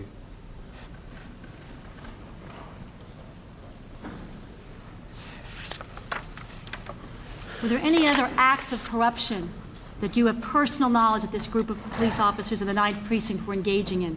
Yes. Could you tell us about that, please? For instance, they used to boast of how they used to hit dealers and stuff. And at the same time, the dealers from the area also knew me, and they knew I had some sort of contact with these officers. They would ask me to put in a word for them so they wouldn't get hurt or hit by these officers. Or in turn, the officers would ask me who did I know had stash or had product or something, and that person usually got targeted that evening, either got ripped off or they attempted to arrest the person and then they let the person escape, and in turn they take the product from the person. And by stash or product, you mean narcotics? Cocaine, crack, money, Okay. guns. How did you know, or how did you acknowledge the fact that this group of police officers would be shaking down drug dealers? Some of it I've heard them. The relationship between the police officers in the 9th, this group of police officers, and the drug dealers of the community, were that close that they would hang out and discuss these kind of matters? Yeah, well, it was like a clique. It was a crew. It was a group. These guys, they were pretty well managed. Except that this crew you're referring to include not only cops, but cops and drug dealers? Correct. They worked in harmony. Without one, you couldn't have the other, because a lot of times some of the drug dealers, while these guys are in uniform, would go leave my shop, purchase product or get product, come back to the shop, and the cops would do it if the cops didn't bring it themselves. You've made several references this afternoon to drug dealers telling you things, giving you information. Why would the drug dealers ever share this information with you? I had close ties to the community. One of the things that I did were to help the drug dealers not get busted by cops by building reinforcement situations. But at the same time, the drug dealers saw these cops in my shop a lot, and they knew I had some sort of influence with one or two of them, and they would ask me to put in a word so they wouldn't get hit. And by hit, you mean what? Ripped off. Either busted or ripped off, or just ripped off, or, you know, given a black and blue lesson, or depends what the situation is. Every instance is different. And by a black and blue lesson, you mean what? A beating. Yeah, that's a term that they use often. A black and blue discussion was a beating that they usually gave. A black and blue discussion was a Right. beating. And whose term of art was that? Excuse me, I heard a couple of officers use that phrase.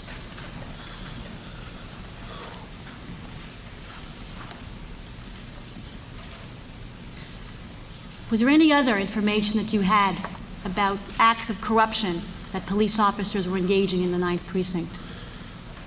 Yes.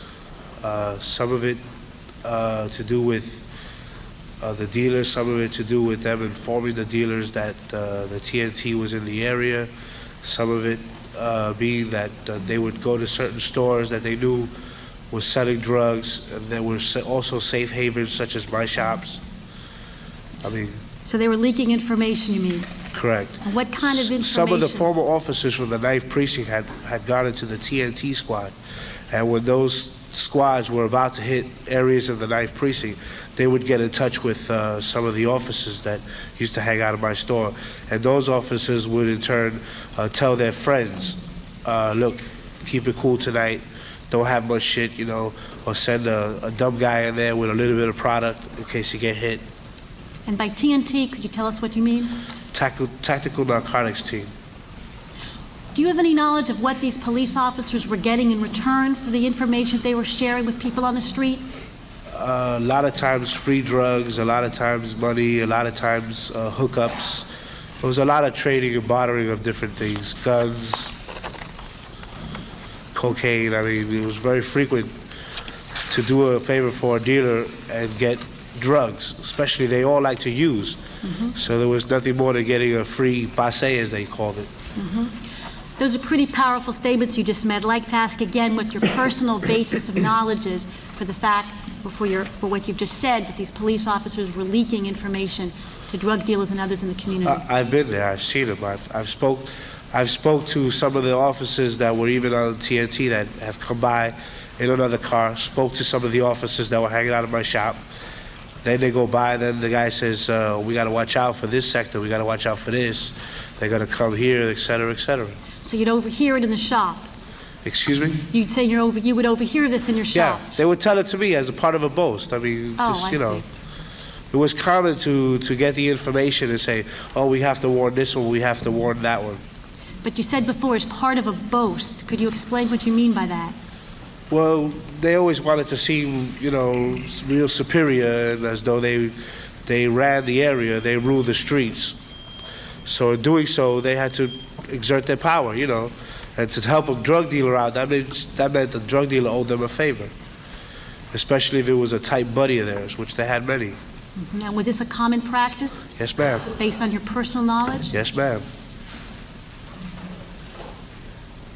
Did you ever have any contact with these police officers that would hang out in your shop, outside of your shop? Yes, ma'am. Could you tell us about that, please? At times, they would drive me to locations where I had jobs. At times, they would drive me to locations where I had job sites, or they would pick me up from job sites, or they would see me in the street and I'd get into the vehicle, the RLP, and we'd hang out, you know, drink a couple of beers, do a couple of lines of coke, different occasions, different situations. So police officers, while they were on duty in their RMP, would pick you up, drive around with you in the car? Correct. And on occasion, you're saying you do lines of coke in the RMP? Yeah, they usually have $1 set up with another $1 rolled up into a straw, and then we'd pass it around. With how many police officers did you ever engage in the use of cocaine in an RMP? 3 that I know of. 3 personally that you were 3 that I involved could with? name by name, yes. I'd like to ask you I first believe not there to were. name any names I believe today. there were more, but to my recollection, there's 3 that I recall. 3 that Okay. stand out. I just want to remind you that we want no testimony today based on speculation. Everything you're testifying about can only be on personal knowledge, unless we make that clear Good enough. beforehand. Were these police officers doing anything else in their RMPs? Drinking. Drinking? Yeah. They'd either drink beer or alcohol, liquor. What they used to do sometimes is, like with beer, they had these skins that had like Coca-Cola or Pepsi on the outside. And these skins are very comfortably wrapped around the beer can. And so then they could actually be drinking beer and brought, you know, in front of people, commanders, etc. No one would know the difference. And no one would know. And was that a common occurrence that police officers, while on duty, would drink beers with some kind of a concealed? Yes. They had obtained these skins at some police function, and it seemed that all the officers had them. And it seemed that many of the units that I see, many of the officers that I seen them with these, the beer cans with the outside skin. Okay. How many police officers do you have personal knowledge of that would drink on duty in their patrol cars? About 12, About 12, and Yeah. that's based on your personal knowledge? personal knowledge. And were they drinking to a state of intoxication? A lot of times, yes. And A were lot they- of times you could see it. A lot of times they used to race the RNPs just to race them, you know. Just to Shoot, race them while yeah. they were on duty? Shoot down Houston to come up D Street and back and see how long they take to go a 14 square block perimeter. They ever seem concerned that someone might see them racing in the streets in the 9th Precinct while under the influence of alcohol? No, they pretty much were assured that they weren't going to get bothered. Most of the cops knew what they were up to, and nobody messed with them. What do you mean nobody messed with them? Nobody messed with them. The neighborhood never messed with them, and the other police looked the other way or were involved.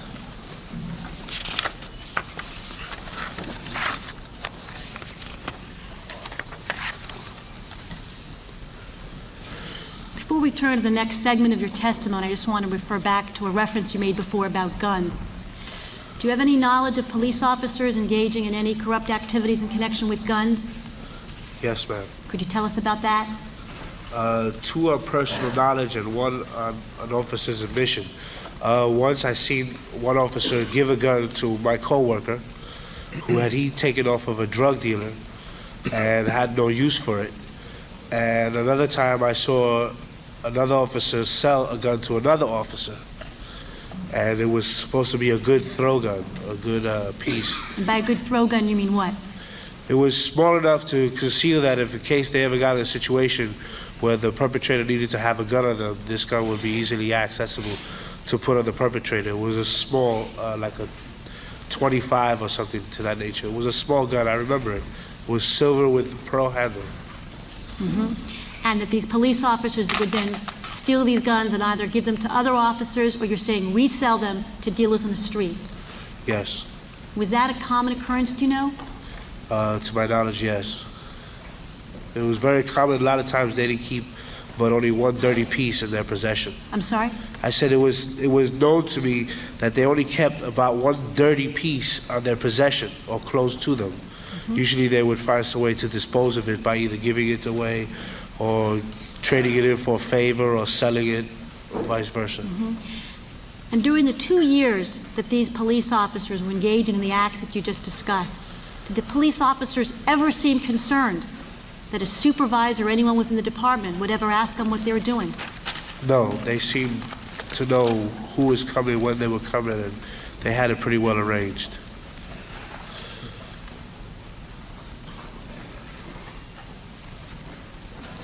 I'd like to turn to another area now. Have you ever had any contact with the Internal Affairs Division of the New York City Police Department? Yes, I have. Could you tell us about that? Could you tell us about your experiences with IED, briefly? Initially in '91, I had given an allegation to IED about a homicidal cop in the 7th Precinct, and they returned the allegation as though it was frivolous, as though it didn't exist, as I was making it up. You know, here's another guy just bullshitting to make his way, and that didn't turn out to be the case. What do you mean it didn't turn out to be the case? Well, after IED dismissed the case as unfounded, etc., the FIAU unit, a detective and a sergeant came up to me and another person I was working with and asked me for the details to that. And IED said there was no such officer. FIAU found, and within 24 hours, they found a picture, a name, the whole works. They gave me a 1 out of 6 pick out, and I picked the guy right out. So in other words, you gave the information to IED about a police officer that was involved in an act of corruption, a rather serious act of corruption. Correct. Is that correct? IED told you that no such member of the service existed? Right. The allegation was frivolous, that there was no such officer on the precinct, there was no such officer on the force. And within 24 hours, the FIAU, after you giving them the information, was able to determine that a police officer under that identity did in fact exist? Yes, ma'am. Did you have any other contacts with IED over the years? Yes, I have. And did you give them information about police corruption? Yes, I have. Could you tell us how IAD reacted to you when you gave them information about police corruption? Well, basically, they treated me like I was shit, you know. Even with my clear record of being credible, they like to dismiss what I said to them because a lot of it was very harsh. Something that would be incredible to believe, but so incredible to believe it was true. And they didn't care to hear what I had to say. As long as whatever I said didn't involve them doing too much work. I mean, I don't know what to say other than that. Did you get the sense that IAD was committed to uncovering the full extent of police corruption? I got the sense that they could care less. I got the sense that they really didn't care to hear about police corruption. They didn't care to hear who was involved or exactly what was the person's doing. They wanted to know certain facts, and if the facts didn't pan out the way they liked it, they dismissed the issue. Okay. I'd like to turn out the information about the 9th Precinct. Did there come a time when you reported the information about corruption in the 9th Precinct to anyone in the New York City Police Department? I'm sorry, rephrase that? Okay. Did you ever report the information about corruption in the 9th Precinct to anyone in the New York City Police Department? Yes. Yes and no. Could you tell us about that? Yes, I told it to FIU, but originally I hadn't told anybody. I wasn't sure who I was dealing with. When I was dealing with IED, they weren't listening to what I was saying anyway. And to tell them about the 9th Precinct meant to jeopardize my situation. My business, I lived in the area, my place of residence. Again, I had an established clientele in the area. All these things would become in jeopardy. So, no, I didn't tell IED about the 9th Precinct right off the bat. And when did you ultimately tell someone about the 9th Precinct? After I found myself very secure with the two officers from FIU, the officers from FIU had re-questioned me and asked me if I knew of any other corruption in the department. And at that time, I said yes, and they asked me for names, and I gave them names. And the guys at FIU chuckled and looked around at me and showed me a list, and I had named at least 3 people from the list. And from there, we proceeded an investigation. So a list of police officers that FIU had of corrupt officers, you were able to identify Correct. in your first meeting, a group of them? They had already been investigating some of the officers that used to hang out in my store. I see. What exactly did you tell them at that first meeting about corruption in the 9th Precinct? That I wasn't sure what information I would give them at this point because I had a lot to consider, a lot of self-preservation. I understand that. I could understand that from what you said that there certainly could be difficult to give that information. You were friendly with the officers that hung out in your shop, is that correct? Yes, ma'am. You said you would hang out with them both in your shop? They used to help me out. They used to give me a line. You know, I had no problem in that precinct. Okay, so my question is this then. Why would you ever give the department information about police corruption in connection with your shop? As I said, this started in '89, and this was about '91, and it had already gotten way out of hand. It had started with 1 or 2 officers just coming in, casually hanging out, doing a little liquor, once in a while doing a little coke. It had escalated to full-fledged parties. I mean, they used to keep my business. My business normally closed at 6 o'clock. My business would normally stay open with these officers inside, or with the gates drawn till 11:30, you know, very late in the evening. At a time it became very abusive. I couldn't function. I couldn't get my job done. And because they were very good friends with my coworker, and because I knew them, and because I had done a lot of favors in the area, etc., you know, I had declined to go after them. But then, after reconsidering the situation, I agreed to help the FIU take down these cops. Did you also know if the information that you provided to the FIU was fruitful, that you would have been paid for the information you provided? Correct. That's standard. If you provide information which led to an arrest and conviction, there was money to be gained at the end, yes. Okay. Department records indicate that it was approximately March of 1991 when you first had contact with Manhattan South FIU. Is that accurate? I believe that's correct, yes. Okay. Could you tell us what exactly it was that you told Manhattan South FIU when you met with them in March of 1991? Once I decided and agreed to help them, I had informed them that it was not only those officers that I named, but there were several others, and that they were engaged in a lot of activities, and I described the activities that I knew of. At the same time, I had informed them of a barbecue in which most of these officers were invited to, and were requested to bring BOD, as I said. It's called Bring Your Own Drugs. Plus, the person who was throwing the barbecue was going to have a couple of ounces available for casual use. How many police officers did you expect would be at this barbecue where they were told to bring their own drugs? Well, I knew of at least 12, but there were a lot more. First of all, I saw the list, and the list had a lot of officers, not only from the 9th Precinct, but it had the officers that I knew of from the 9th Precinct. And also, too, there were going to be officers from a Staten Island precinct, which the officer used to play basketball with, and he had, by his admission, state that they used to get into coke and stuff, and they were okay. They were cops. They were what? Cops. What do you mean by cops? You know, if you, Alan Brown referred to them as, that they weren't cops. They were cops, means they were cool. They were able to do narcotics or alcohol on duty and stuff, and these guys wouldn't tell. They've already been checked out by each other. So they were cops. Way of saying that they were, to use someone else's phrase from yesterday, good cops. Cops that would engage in acts of corruption or use drugs in the job.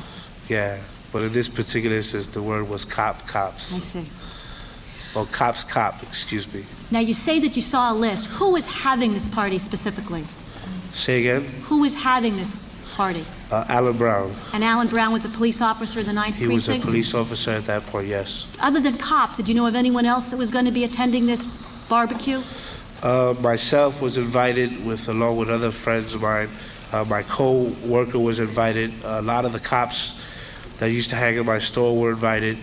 And various people. Anyone else from the community in the 9th Precinct? Yeah, of course. We had the drug dealer that got arrested with Alan Brown. He was coming.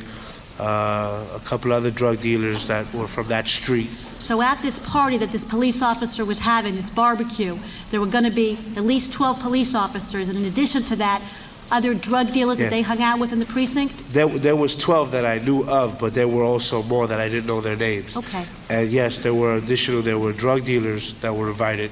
And how do you know that this police officer was throwing a big party, barbecue, at which cops would be there along with drug dealers from the community?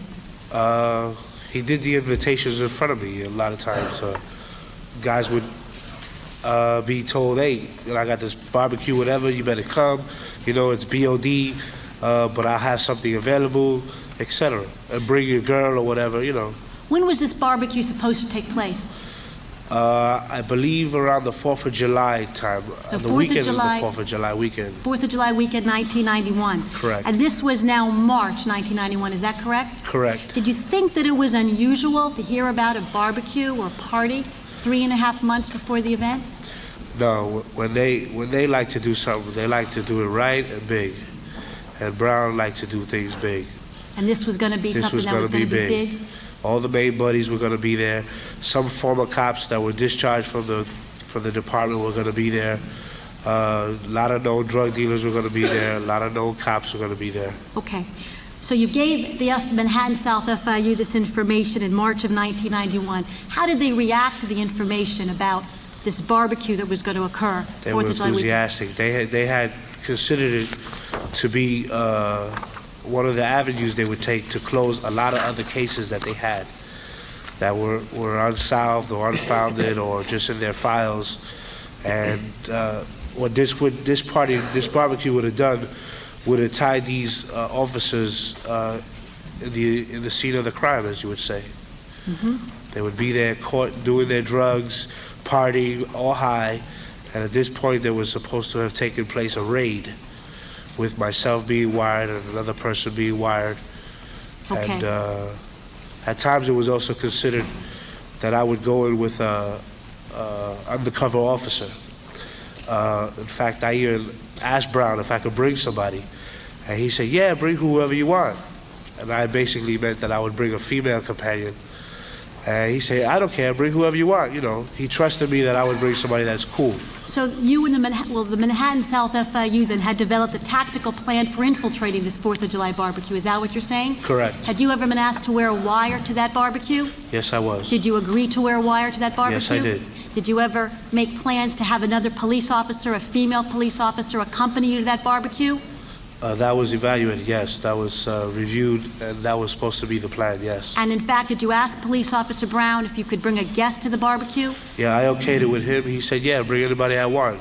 Again, I say he trusted my judgment on the fact that I'd bring somebody who was cool. So plans were well underway, and we'll hear more about those plans the next witness. Was a district attorney involved with the investigation at this point? Yes, he was. And was a district attorney involved in developing the tactical plans for infiltrating this party? Yes.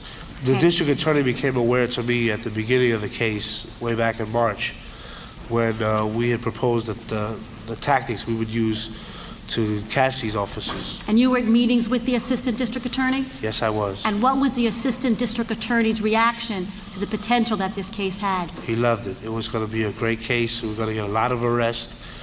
It meant, for me, it meant a very good financial reward. I mean, you know, I won't deny that. Also, at the same time, it meant that it was going to close down shop for a lot of guys in the 9th Precinct. Close down shop for a lot of guys in Mine Precinct, and by that you mean that the corrupt activities of a group Yeah. of cops would have to end? Correct. Did there come a time when you decided in anticipation of that 4th of July barbecue to buy drugs off of police officer Alan Brown? Yes, it was considered that we get a solid case. Since my closest tie to those officers was Alan Brown, it was considered that we get some concrete evidence on Alan Brown in lieu of getting the rest of the officers later. Okay, so did you in Barbecue. fact make a purchase then of drugs off of Alan Brown? Yes, I did. And would that have been on May the 13th, 1991? I believe so, yes. Okay. And you were the person, did you wear a body recorder at that time in connection with this purchase? Yes, I did. And were you able to capture conversations of Police Officer Brown in connection with your selling him drugs? Yes, I did. He Okay. made full admission, and at the same time, he sold us drugs. So after May 13th, 1991, there was evidence that the department had that a police officer was using drugs. Is that correct? Yes, we had a controlled buy that was successful. Yes, ma'am. After that first control buy, did anyone in the department ever ask you, or the team of investigators, to expedite the operation because now there was knowledge that a member of the department was using drugs and was on the street? No, not to expedite it, but to expand on the case, to widen it, to go as deep as we can with as many officers as we can. And who was it that wanted you to go as deep as you could? Who were you working with at this time? At this time, I was working with the two officers from the Field Internal Affairs Unit and the Assistant District Attorney. Okay, so Manhattan South FIU, I'd just like to know. And after the first buy, were you continuing with your efforts to develop the tactical plan for infiltrating this party? Yes. Did there come a time when there was a second purchase of drugs off of Police Officer Alan Brown? Yes, ma'am. Were you the undercover that was used to make this purchase? Yes, I was. Did you once again, you wear a body recorder? Yes, I Did you did. capture conversations about this police officer using drugs? I caught the conversation of him using drugs, and at this conversation, he also confirmed the barbecue was going to take place, and possibly the people that were going to be there. So he mentioned that there would be other officers at the barbecue on the tape, Yes. and he confirmed that the barbecue was going ahead as planned. He made invitations of other officers while I was wearing this body wire. He did, and that was recorded, Yes, ma'am. and that recording was given to Manhattan South FIU Yes, it was. and to the district attorney, Yes, it was. and the date of that second buy was June the 4th, 1991. Yes, it was. So 22 days had already passed between the first buy off of Alan Brown and the second buy. Is that accurate? Yes, it was. After the second buy, when you now had evidence twice of a police officer using drugs, did anyone from within the department urge you to expedite the investigation at this point, right after the second buy? Right after the second Right buy? after the Like second immediately buy. after? Immediately after. No. And after the second buy, did you continue plans to develop your tactical plan for infiltrating? Yes, it was The party? discussed. It was discussed that we were going to try to buy narcotics, possibly even from the person that was also providing them to Al Brown, and also to possibly buy firearms. Okay, let me back up for a moment. Then you mean when you made the second buy, there was also discussion on that tape about Police Officer Brown being able to purchase guns illegally? Illegally, yes. And was any decision made on how to develop that information? Well, it was tactical at that point. There was no certain Did the district decision. attorney in Manhattan South FIU instruct you at for when the third buy occurred to say anything to Police Officer Alan Brown to try to develop the information on guns? Yes, they wanted to infiltrate further and deeper, if I can. Yes. And so were you instructed then by the DA and Manhattan South FIU to try to purchase guns off of Alan Brown at the third buy? Yes, ma'am.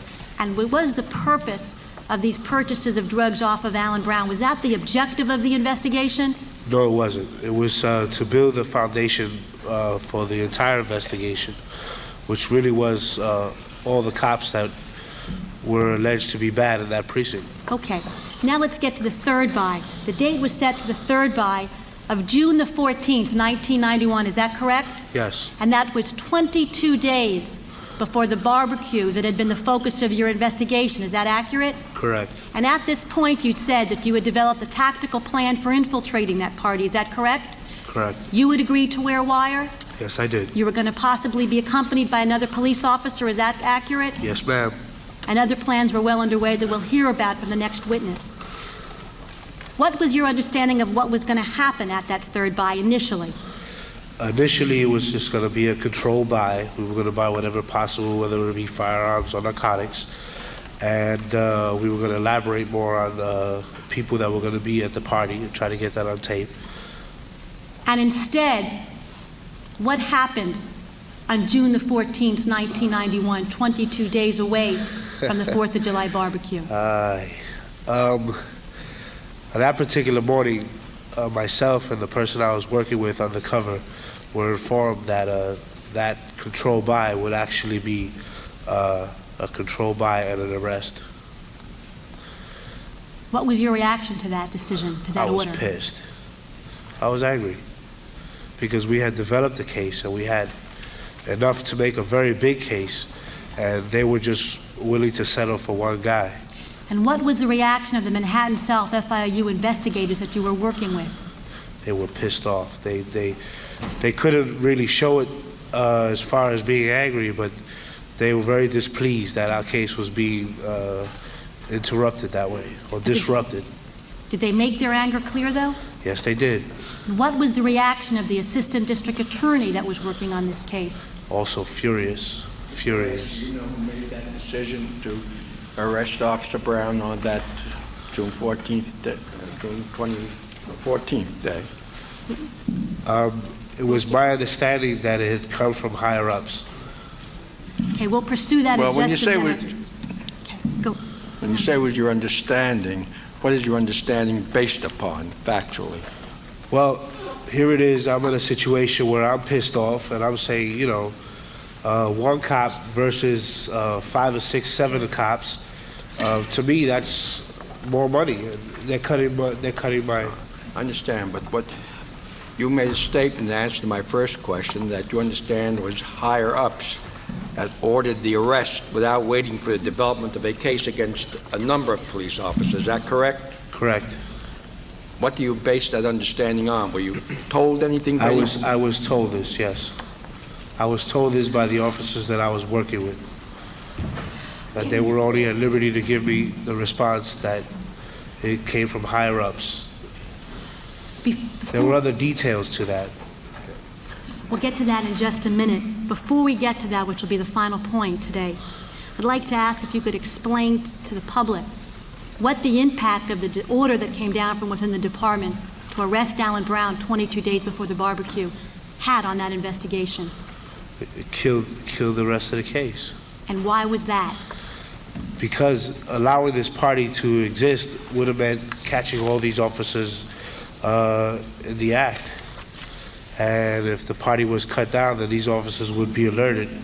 And since Brown was like one of the major parts of the crew, it would mean that either Brown would either rat them out or they were compromised. So nobody would go anyway, even if he did have it. And of course, was the 4th of July barbecue going to take place? To my knowledge, it did not. Whose barbecue was that going to be? Al Brown's Was barbecue. it likely that after he was arrested, he'd still have this barbecue? No, I don't think so. Mr. X, was there a single legitimate reason that you were aware of for ordering the arrest of Alan Brown 22 days before this barbecue? Well, I could give you the official reason, or I could give you the real reason. Before we get to that, just if you could answer this question that I just asked, are you aware of a single legitimate reason for ordering the arrest of Alan Brown 22 days before the barbecue? Yes. Of a legitimate reason? A legitimate reason? Their reason, the response reason. I don't know if it's legitimate or not. To me, it wasn't legitimate, no. Okay, that's what I was getting at. Could you tell us what your understanding of why the order to arrest Brown came down 22 days before the barbecue, despite the consequence of that order? Do you want the official reason or the real reason? Why don't we hear both? Let's start with the official reason. The official reason is that the department couldn't allow an officer who they know were ingesting cocaine to be in possession of a firearm and be performing duties in the city of New York as a police officer. That was the official reason. And what did you understand the real reason to be? The real reason is that if this barbecue took place and the officers would be exposed, then it would show that there was heavy criminal activity within the police department of the 9th Precinct, and that it would make some people in the ranks look very bad, and that it was part of an embarrassment scheme. That's my understanding. They were feared that it was going to draw a big embarrassment. It was going to show that many cops were crooked, etc. And that was your understanding of why the order came down? Yes, ma'am. At this point, we have no further questions. We'll hear in a few moments if there's any other questions of the commissioners, but then we'll hear from the detective who ran this investigation. Thank you, Mr. X. Thank you.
Could you tell us why that is?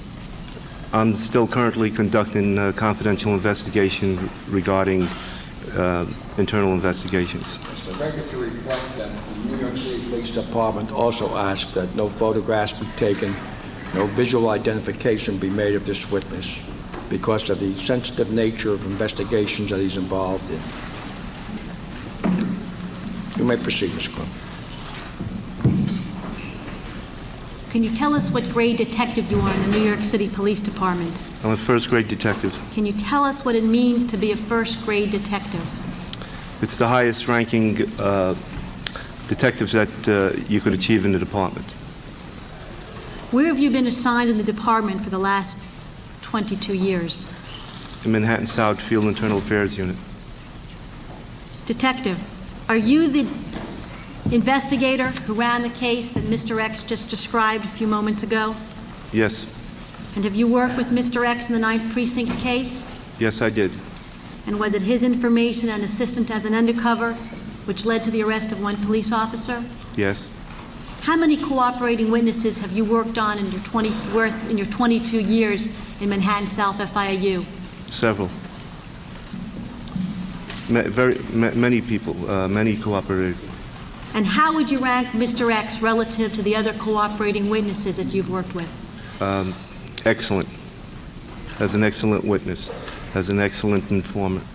Was he one of your best? Yes, he was. Mr. X testified that at a critical juncture in the investigation, an order came down from within the department to arrest Officer Brown. Did you hear that testimony? Or Yes. is that consistent with your recollection? Yes, that's consistent. Detective, could you tell us? Excuse me, Detective, would you please keep your voice up when you respond? Yes, sir. Thank you. What was your reaction to the order that came down from within the department to arrest Police Officer Brown 22 days before the 4th of July barbecue? I was surprised that it came down. We were dismayed about it. When you say we, who do you mean?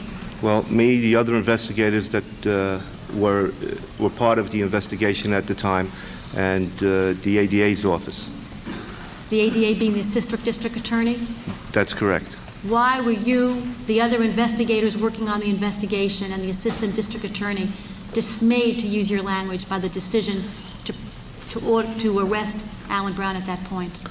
We felt that the investigation could have continued further, and if it did continue further, we would have involved other police officers that we had knowledge about that were doing or conducting, that were involved in narcotics. How many police officers did you think that you had the potential of uncovering evidence of corruption and ultimately arresting as a result of this investigation? Anywhere from half a dozen to a dozen police officers, if not more. But you ultimately arrested a police officer. Why doesn't that mean that your investigation was a success? Well, we had information about other police officers that were involved in drugs and that were involved with the same police officer. At the time, we had also information that there was going to be a barbecue on the 4th of July weekend in July of '91 that would have involved those police officers and Police Officer Brown. And we, to our understanding, we had information that narcotics, cocaine, was being ordered for that party to be used by those police officers. Are you aware of a single legitimate reason for the order that came down within the department to arrest Officer Brown 22 days before the barbecue? No, I'm not. Are you familiar generally with the 77th Precinct case? Yes? Is that a case which led to the arrest of 13 police officers in 1986? Yes. In your opinion, was there a reasonable likelihood that the 9th Precinct corruption case could have been as large as the 77th Precinct case? Very possible, yes. And was that clear to IAD? I believe so. From my recollection, they did know, they were appraised of what was going on with the investigation. I'd like to advise the commissioners and the public at this point that, as will be made clear in the final report, Detective Ferrugia's testimony has been corroborated by the other investigators who worked in the 9th Precinct case and by the Assistant District Attorney working on that case. Commission attorneys and investigators have interviewed the other FIU investigators and supervisors on the case, including the former commanding officers of Manhattan South FIAU. They have uniformly indicated that they did not agree with the order to prematurely close the case, felt that there was no legitimate reason for closing it of which they were aware, and all testified that the order to prematurely arrest Alan Brown eliminated the opportunity to make a precinct-wide corruption case. Is that consistent with your understanding? Certainly is, yes. Detective Ferrugia, when were you appointed to the department? January 2nd, 1970. Where have you been assigned within the department? I've been assigned to the warrant squad. I've been assigned to the 17th Precinct, Manhattan South Task Force, and temporarily assigned to... Sure. I was assigned to the 17th Precinct, to the Manhattan South Task Force, temporarily assigned to the 9th Precinct at one time, and temporarily assigned to the U.S. Attorney's Office. I'd like to turn to the 9th Precinct for a moment.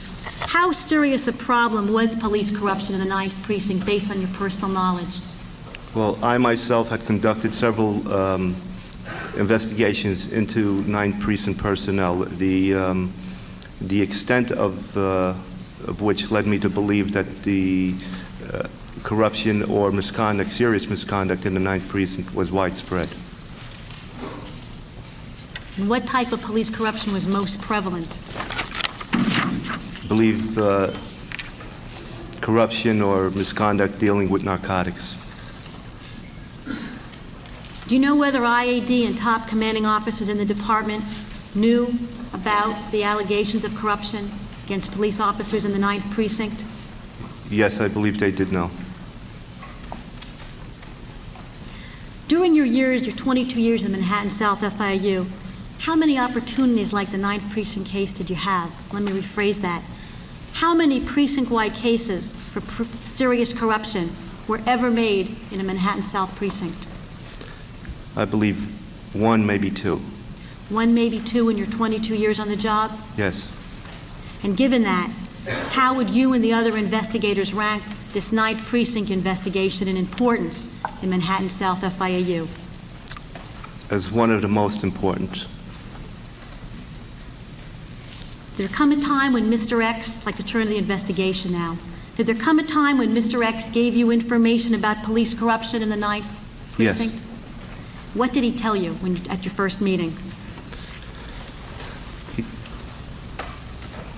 The first time we met Mr. X was in the early part of 1991. We were discussing an entirely different case at the time, which had come down from the Internal Affairs Division. And at that meeting, we had asked him questions regarding certain police officers in the 9th Precinct, at which time we had received positive answers regarding narcotics use and involvement. And what else did he tell you at that first meeting?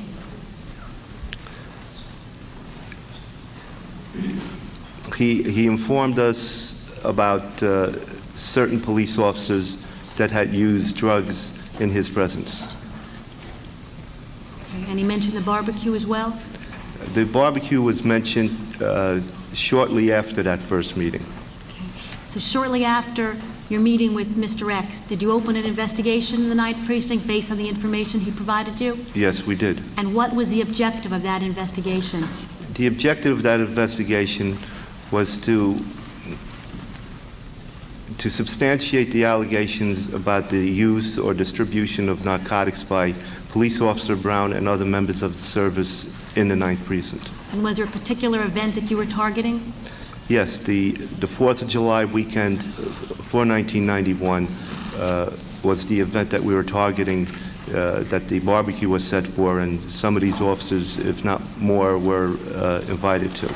Okay.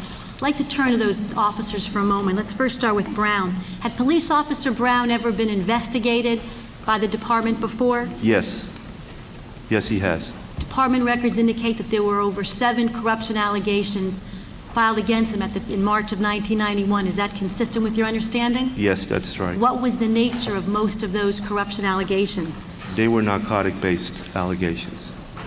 And do you know if some of them dated back to the early 1980s? Yes, I did. Were there any allegations linking Officer Brown to other police officers in the 9th Precinct? Yes, there was. Could you tell us about that briefly? Trying to recall the particular case. Did they generally involve association and narcotics-related activities? Yes, they did. With Yes, other they did. officers in the 9th Precinct? With officers in the 9th Precinct, yes. The group of officers that were going to be at the party, Yes. actually, we'll get to that in a moment, because what I'd like to do now is to refer you to this chart. This chart has been prepared to help the public and the commissioners understand the scope of your investigation. For the sake of confidentiality, the names of the police officers have not been disclosed, with the exception of the name Alan Brown, because that's a matter of public record. Detective, are you familiar with this chart? Yes, I am. When you were requested to appear at private hearings before the Mullen Commission, did you review this chart? Yes, I did. And did you, at that time, review the names of the police officers on that chart? Yes. Do the red circles indicate the police officers that you expected would be at that party? Yes, that's correct. and including Officer Brown, does that mean that there were 10 police officers you were Yes. expecting? That's correct. Do the yellow circles indicate the network of police officers that you thought there was a reasonable likelihood of arresting through the evidence gathered at the barbecue? Yes, that's correct. And altogether, does that come to a total of approximately 17 officers, including Alan Brown? That's right. And 2 of them were former members of the department, is that right? Yes, that's correct. So at least 15 current members of the department. That's correct. Some of, as you can see, all but one of those police officers is colored in yellow in the middle. Does that indicate, to your knowledge, that they had former corruption allegations against them? Yes. Could you tell us what the nature of most of those corruption allegations was? Narcotics, drugs. Did some of those officers have as many as 7 or 8 allegations of corruption against them? Some of them do, yes. You mentioned before that the 9th Precinct investigation had the potential to be another 77th Precinct case. Is that correct? Yes, I did. Could you explain to the commissioners and the public why you think that the case had such potential? Well, considering the background of the police officers that were involved, that were attending the party, we felt that if we had caught these police officers at the party in drug use or with drugs, we may have been able to sustain a better investigation and continue in a sort of a domino effect and continue with the investigation and eventually arrest or dismiss from the department several other police officers. Were many of the officers on this chart former partners of Alan Brown? Yes, several of them were. Were any of the members of the police officers on this chart, were their names found in the books of drug dealers? Yes, there were a few. And those names were found together, and the names were found in a single dealer's book, yes. Were most of the names on this chart in Alan Brown's address book at the time of arrest? Yes. Did many of these officers on this chart share a common apartment at one time? Yes, in one way or another. And did many of the officers at this chart have allegations of narcotics-related corruption filed against them together? That's correct. That's correct.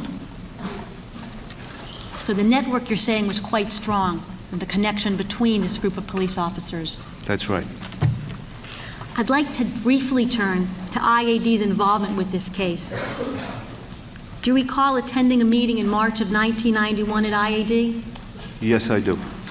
Without revealing any names, could you tell us generally who was there from the Internal Affairs Division? There were some, I believe, lieutenants, captains, and inspectors at the meeting, maybe a chief too. I don't remember exactly, but they were high-ranking. Were they top commanding officers in IAD that attended that meeting? Yes. Was it common practice for you to attend such a high-level meeting at the Internal Affairs Division with a group of high-ranking officers? No. In fact, in your 22 years in Manhattan South FIU, how many times had you been summoned to IAD to attend a meeting with such a group of high-ranking officers? To my recollection, I think there was one other time. One other case in 22 years? Yes. Was that also a large case with the potential to uncover precinct-wide corruption? Yes, it was. Did the Manhattan South FIU at that meeting in March explain to IAD the potential that this case had?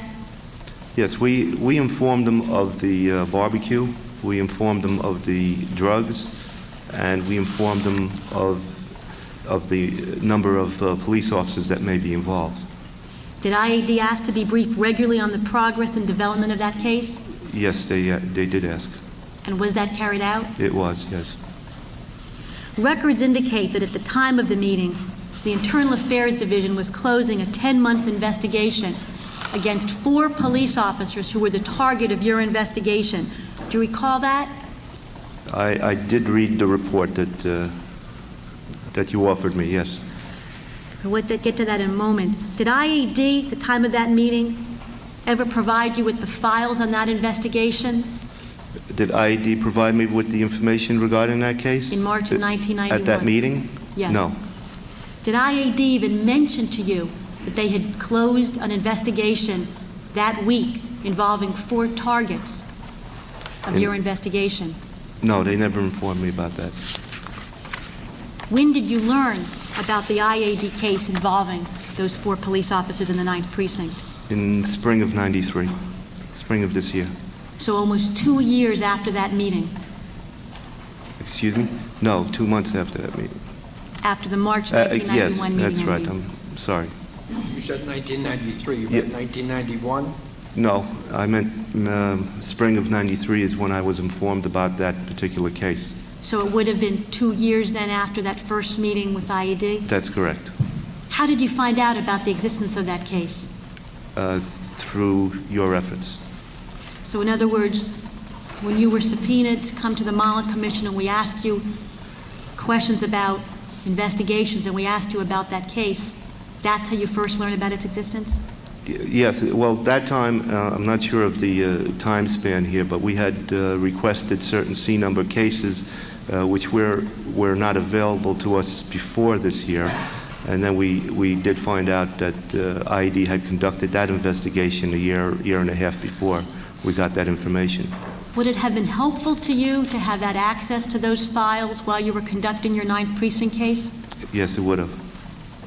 And despite that, you were not even informed that that investigation had ever been conducted? That's correct. We were never informed about it. I'd like to turn back now to the 9th Precinct network case that you were investigating. After the meeting in March of 1991, did you continue to develop the investigation? After what date? After the meeting with the Internal Affairs Division of March of 1991, did you continue to develop plans in connection with your investigation? Yes, we did. Was the Assistant District Attorney in Manhattan working with you? Yes, he was. And what was the focus of the investigation? As I said before, the focus of the investigation was to substantiate the allegation of drug use and dealings in drugs by Police Officer Brown and other members of the service in the 9th Precinct. As many as 12 or more members of the department? Yes. Did you have a tactical plan that you were developing for infiltrating this barbecue in the summer of 1991? Yes, we had reason to believe that narcotics, as I said before, was going to be present at the party. And we had made plans to get into the party with an undercover and Mr. X. And did you ask Mr. X if he would wear wire? Yes, we did. Did he agree to wear wire? He did. Were there any plans to have a police officer accompany Mr. X Yes, to the there barbecue? was. That's correct. And those plans were underway? Excuse me? Those plans were underway as well? Yes, they were. Were you doing any surveillances of the house where the barbecue was going to be? Yes, we did.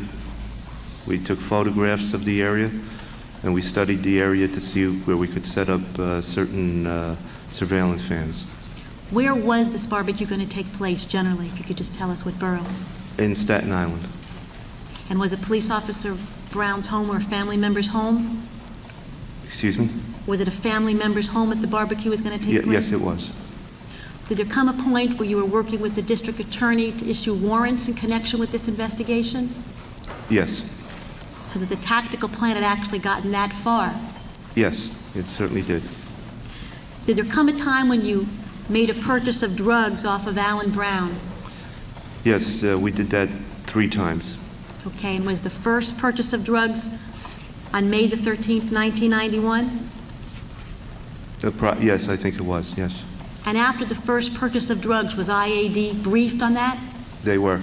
Was the commanding officer of the Patrol Bureau Manhattan South briefed on that? Yes, he was.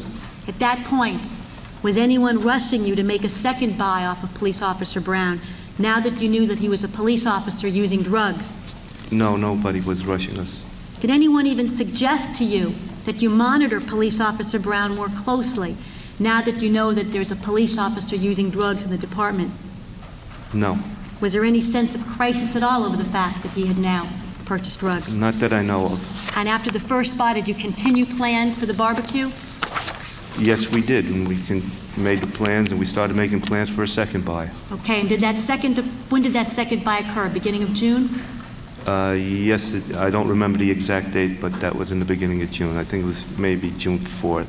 That's right, that's what department records indicate, that it was on June the 4th, which would be 22 days after the first buy, is that correct? That's correct. After the first buy, was the second buy successful? Yes, it was. Was there any conversations that were captured of any significance? Yes, we had received additional information that, through Mr. X, that, and I believe it was on tape, that guns were available through Police Officer Brown. And did you decide to try to develop that information in connection with this investigation? Yes, we did. What was your plan? Well, everything was tentative at this time, but we had discussed it with the District Attorney's Office, and we had plans possibly to purchase guns from Police Officer Brown through Mr. X. And for the guns, what was the reason that you wanted to develop the gun evidence if you'd already had evidence of purchase of narcotics? We wanted to fortify our case against Police Officer Brown, and with the hope that Police Officer Brown would turn state's evidence on us. But was the objective to try to develop evidence in anticipation of the barbecue? Yes, that's correct. Okay. And were the purchase of guns, in fact, going to be made at the time of the barbecue? I don't remember exactly when the purchase of the guns would have been made. I don't know, I can't remember offhand when that was going to be made, but it would have been approximately about that time, yes. Okay. After the second buy of drugs off of Police Officer Brown, was anybody rushing you at this point with the investigation? After the second buy? Just after the second buy. No. Was anyone particularly alarmed over the fact that now you had even more evidence that a member of the department was using drugs? Not that I'm aware of. Was anybody expressing concerns that there was a threat to the community at this point? Again, not that I'm aware of, no. Okay. Was a date eventually set for a third purchase of drugs off of Alan Brown? Yes, it was. And was that date June the 14th, 1991? I believe so. And was that 22 days before the barbecue was scheduled to occur? Yes, it was 22 days before the barbecue. So at this point, you've made two buys off of Alan Brown, is that correct? That's correct. You've gotten confirmation of the party not only through Mr. X, but also on tape, is that correct? That's correct. All plans were underway for infiltrating the barbecue? Yes, In fact, you'd even gone to the extent of working on the warrants with the district attorney? that's correct. Now you're 22 days away from the barbecue. What happened? We were told that we were going to make the third buy from Police Officer Brown and arrest him at that time. What was your reaction to that? Well, we took a step backwards and tried to think about it. We were all disappointed at that whole situation that we had to arrest Brown. We felt that there was more to the investigation, and if we continued, it would have yielded a lot more than Police Officer Brown. And what was the reaction of the district attorney? He was totally surprised. He was dismayed, disappointed about it. And what impact did that have on the outcome of this investigation and the opportunity to uncover corruption of a whole network of police officers in the 9th Precinct? It basically brought the investigation to a stop. I want to just clarify what it was that you were asking for. Excuse me, did Manhattan South FIU express their concern and their dismay to anyone outside of Manhattan South FIU? Well, besides the district attorney's office, we expressed it to our commanding officer at the time. And I'm sure that was relayed over to IAD. Okay, just like to indicate that department records indicate that it was.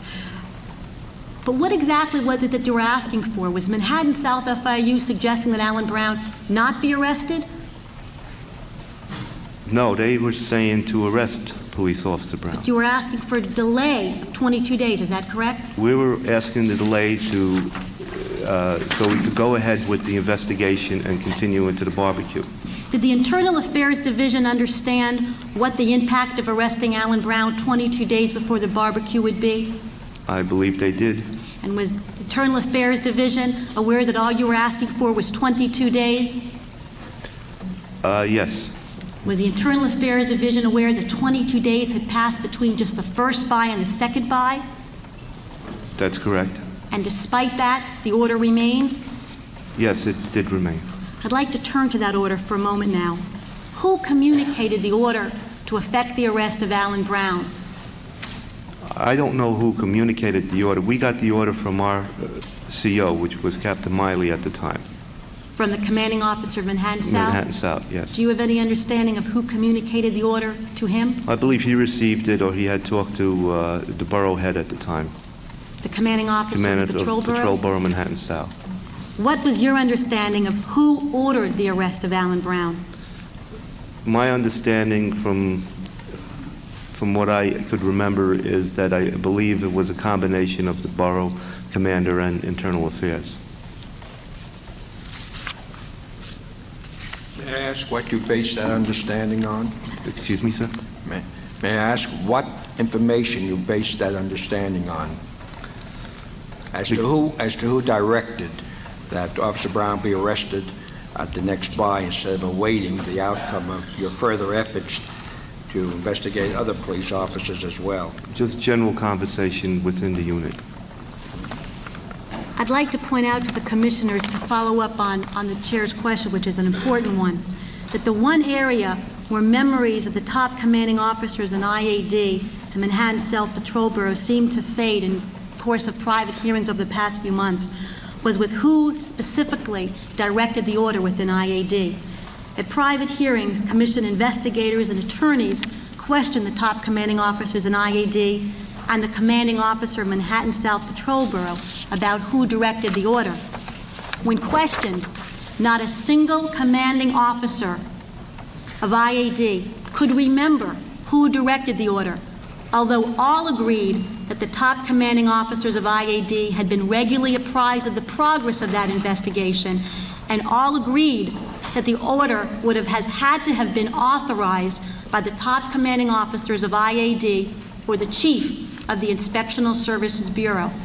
Indeed, the evidence unequivocally establishes that the order from within the department was directed by the commanding officers within the Inspectional Services Bureau, either alone or jointly with the commanding officer of Manhattan South Patrol Bureau, and was authorized by the commanding officers of IAD and IAB, despite the fact that the order knowingly eliminated an opportunity for Manhattan South to uncover and prove wide-scale narcotics-related corruption in the 9th Precinct.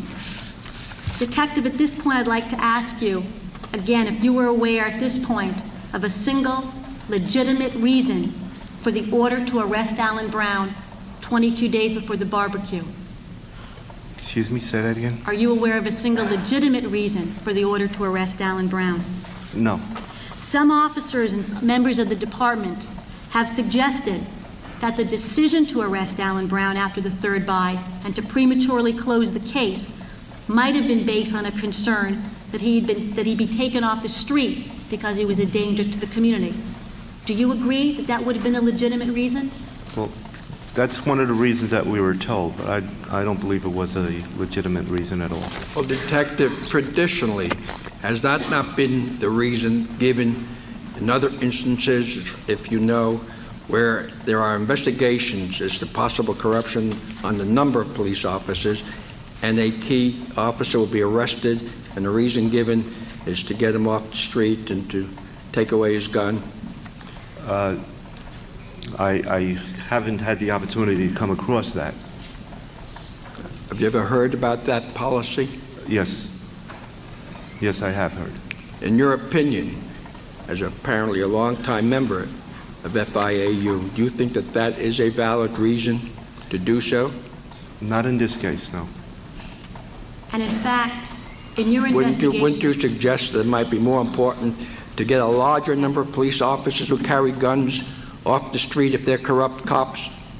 Well, if the concern was that we had a police officer that was using drugs out on the street and that had a gun, on the other hand, you had several other police officers that were doing the same thing. And I think it was more important to get more of the police officers instead of just a single one. Thank you. Exactly. And how many police officers did you think that you could get off the street as a result of carrying out your investigation? I would say anywhere from 6 to 15, anywhere that you can look on that chart and see the number of police officers involved. Okay. I want to just point out one other factor to the commissioners that goes to the question that the chairman just asked. Are you familiar with the Central Personnel Index of Police Officer Brown? Yes, I am. And does that show that there have been allegations of narcotics use against Officer Brown since 1980? Yes, I'm familiar with that. And does it show that in 1988, 3 years before this incident, that there was a recommendation that Police Officer Brown be terminated from the department? Yes, I recall that. And are you aware that despite that, he was placed on disciplinary probation for 1 year? Yes, I'm familiar with that. And during the period that he was on probation, he was found to be wrongfully in possession of forged documents. His evaluation was below standards, and there was an allegation, at least one allegation, that he was associating with known felons, and he was intoxicated regularly while on the job. This was during the period that he was on probation. Detective, would that have been a basis for terminating Officer Brown from the department several years ago? I would say so at this time, yes.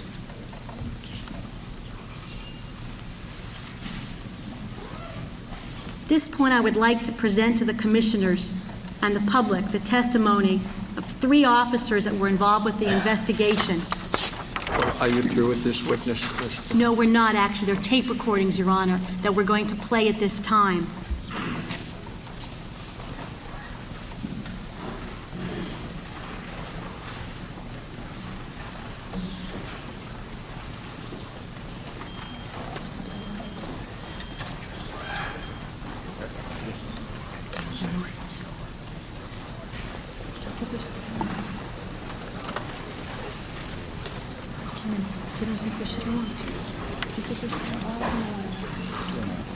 Okay. We're going to play 3 tapes. It should just take a few moments, and then we're going to complete with this witness. I'd like to state the following.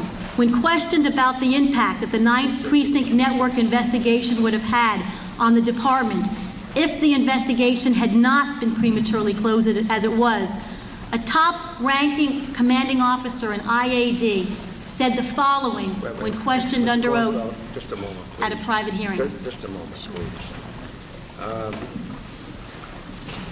Ladies and gentlemen, can we get some order here, please?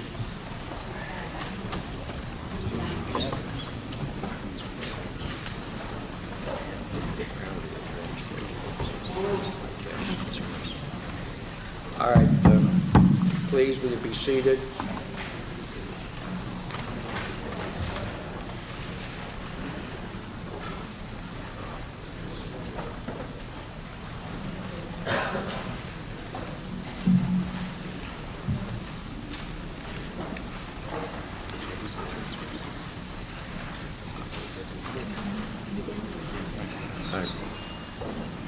Kelly.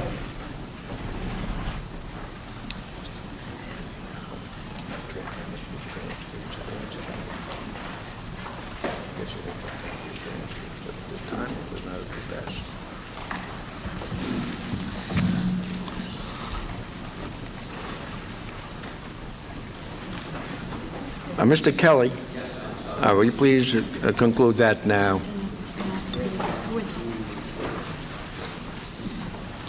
Okay.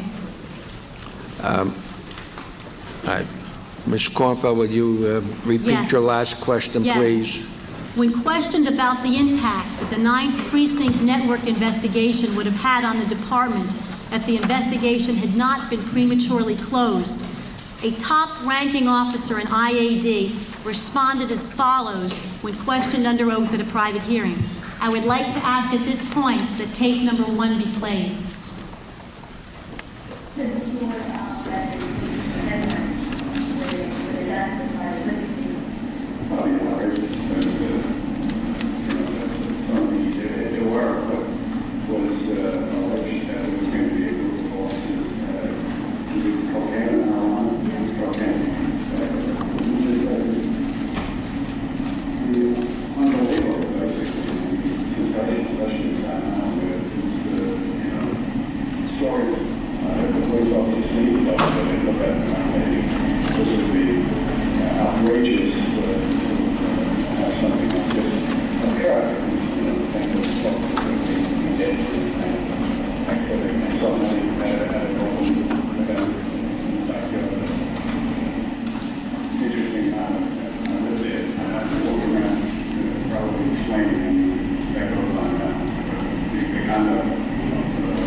When asked how the commanding officers of the department react to precinct-wide corruption cases and how they wanted large-scale corruption cases to be handled, the former commanding officer of Manhattan South FIU testified that after the 77th precinct scandal in 1986, that the message that was communicated was not to make big cases, but to fragment them.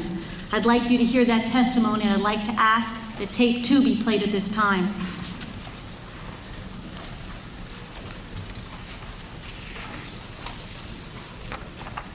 So what was the reaction you were in this last scandal? Was there some embarrassment about that? I didn't want it. Who did? Nobody. Mama didn't want it. But I always said the mom didn't want it when the police commissioner said. I'm sorry? When the police commissioner said that. They didn't like it because they went Well, broke. I think one of the first things about a young correction was when you had the one in Brooklyn. One commissioner put that question on front. You want to know how come this thing came about? Why did this blow up into a big thing like this? Why didn't they chill off 1, 2, 3, or 4, or 5 and just run and who did it? It's me. Instead of making a wholesale arrest, 4, 5, 6 hours, take one here and then Right. hey, and what do you got? Right. And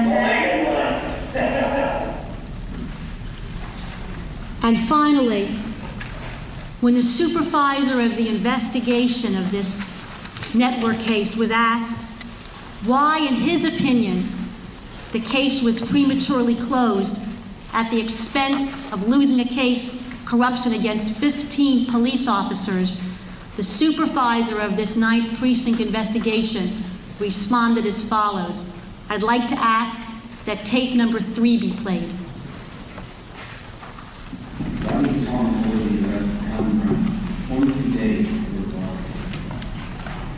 My impression of the case was by the department, he was in this investigation to avoid any future embarrassment. Detective, one final question.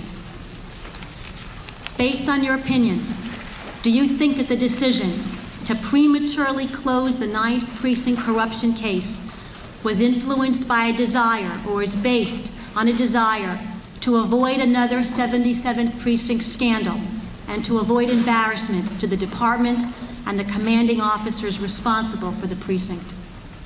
Yes, I do. I have no further questions at this time. So, Detective, are a number of the officers who were the subject of your investigation and against whom there have been allegations of corruption still in the department? Some of them are still in the department, yes. The majority of them are still in the department. Thank you very much, Detective. You performed a great public service by your willingness to come here and testify. And on behalf of the people of our city, I thank you. You're welcome, sir.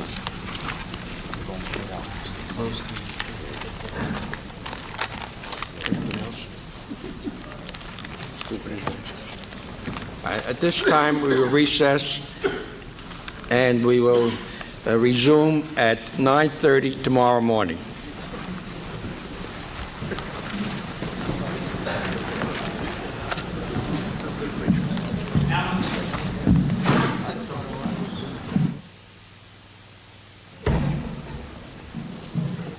It's not going to close that way. Get away.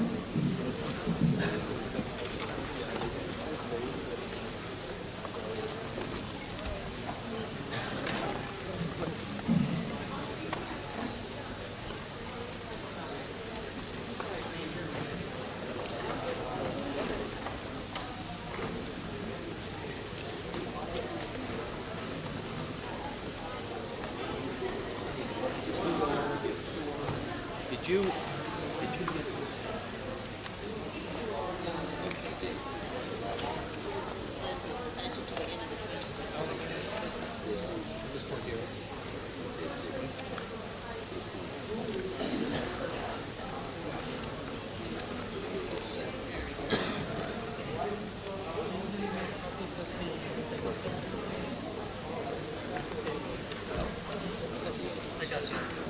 get okay?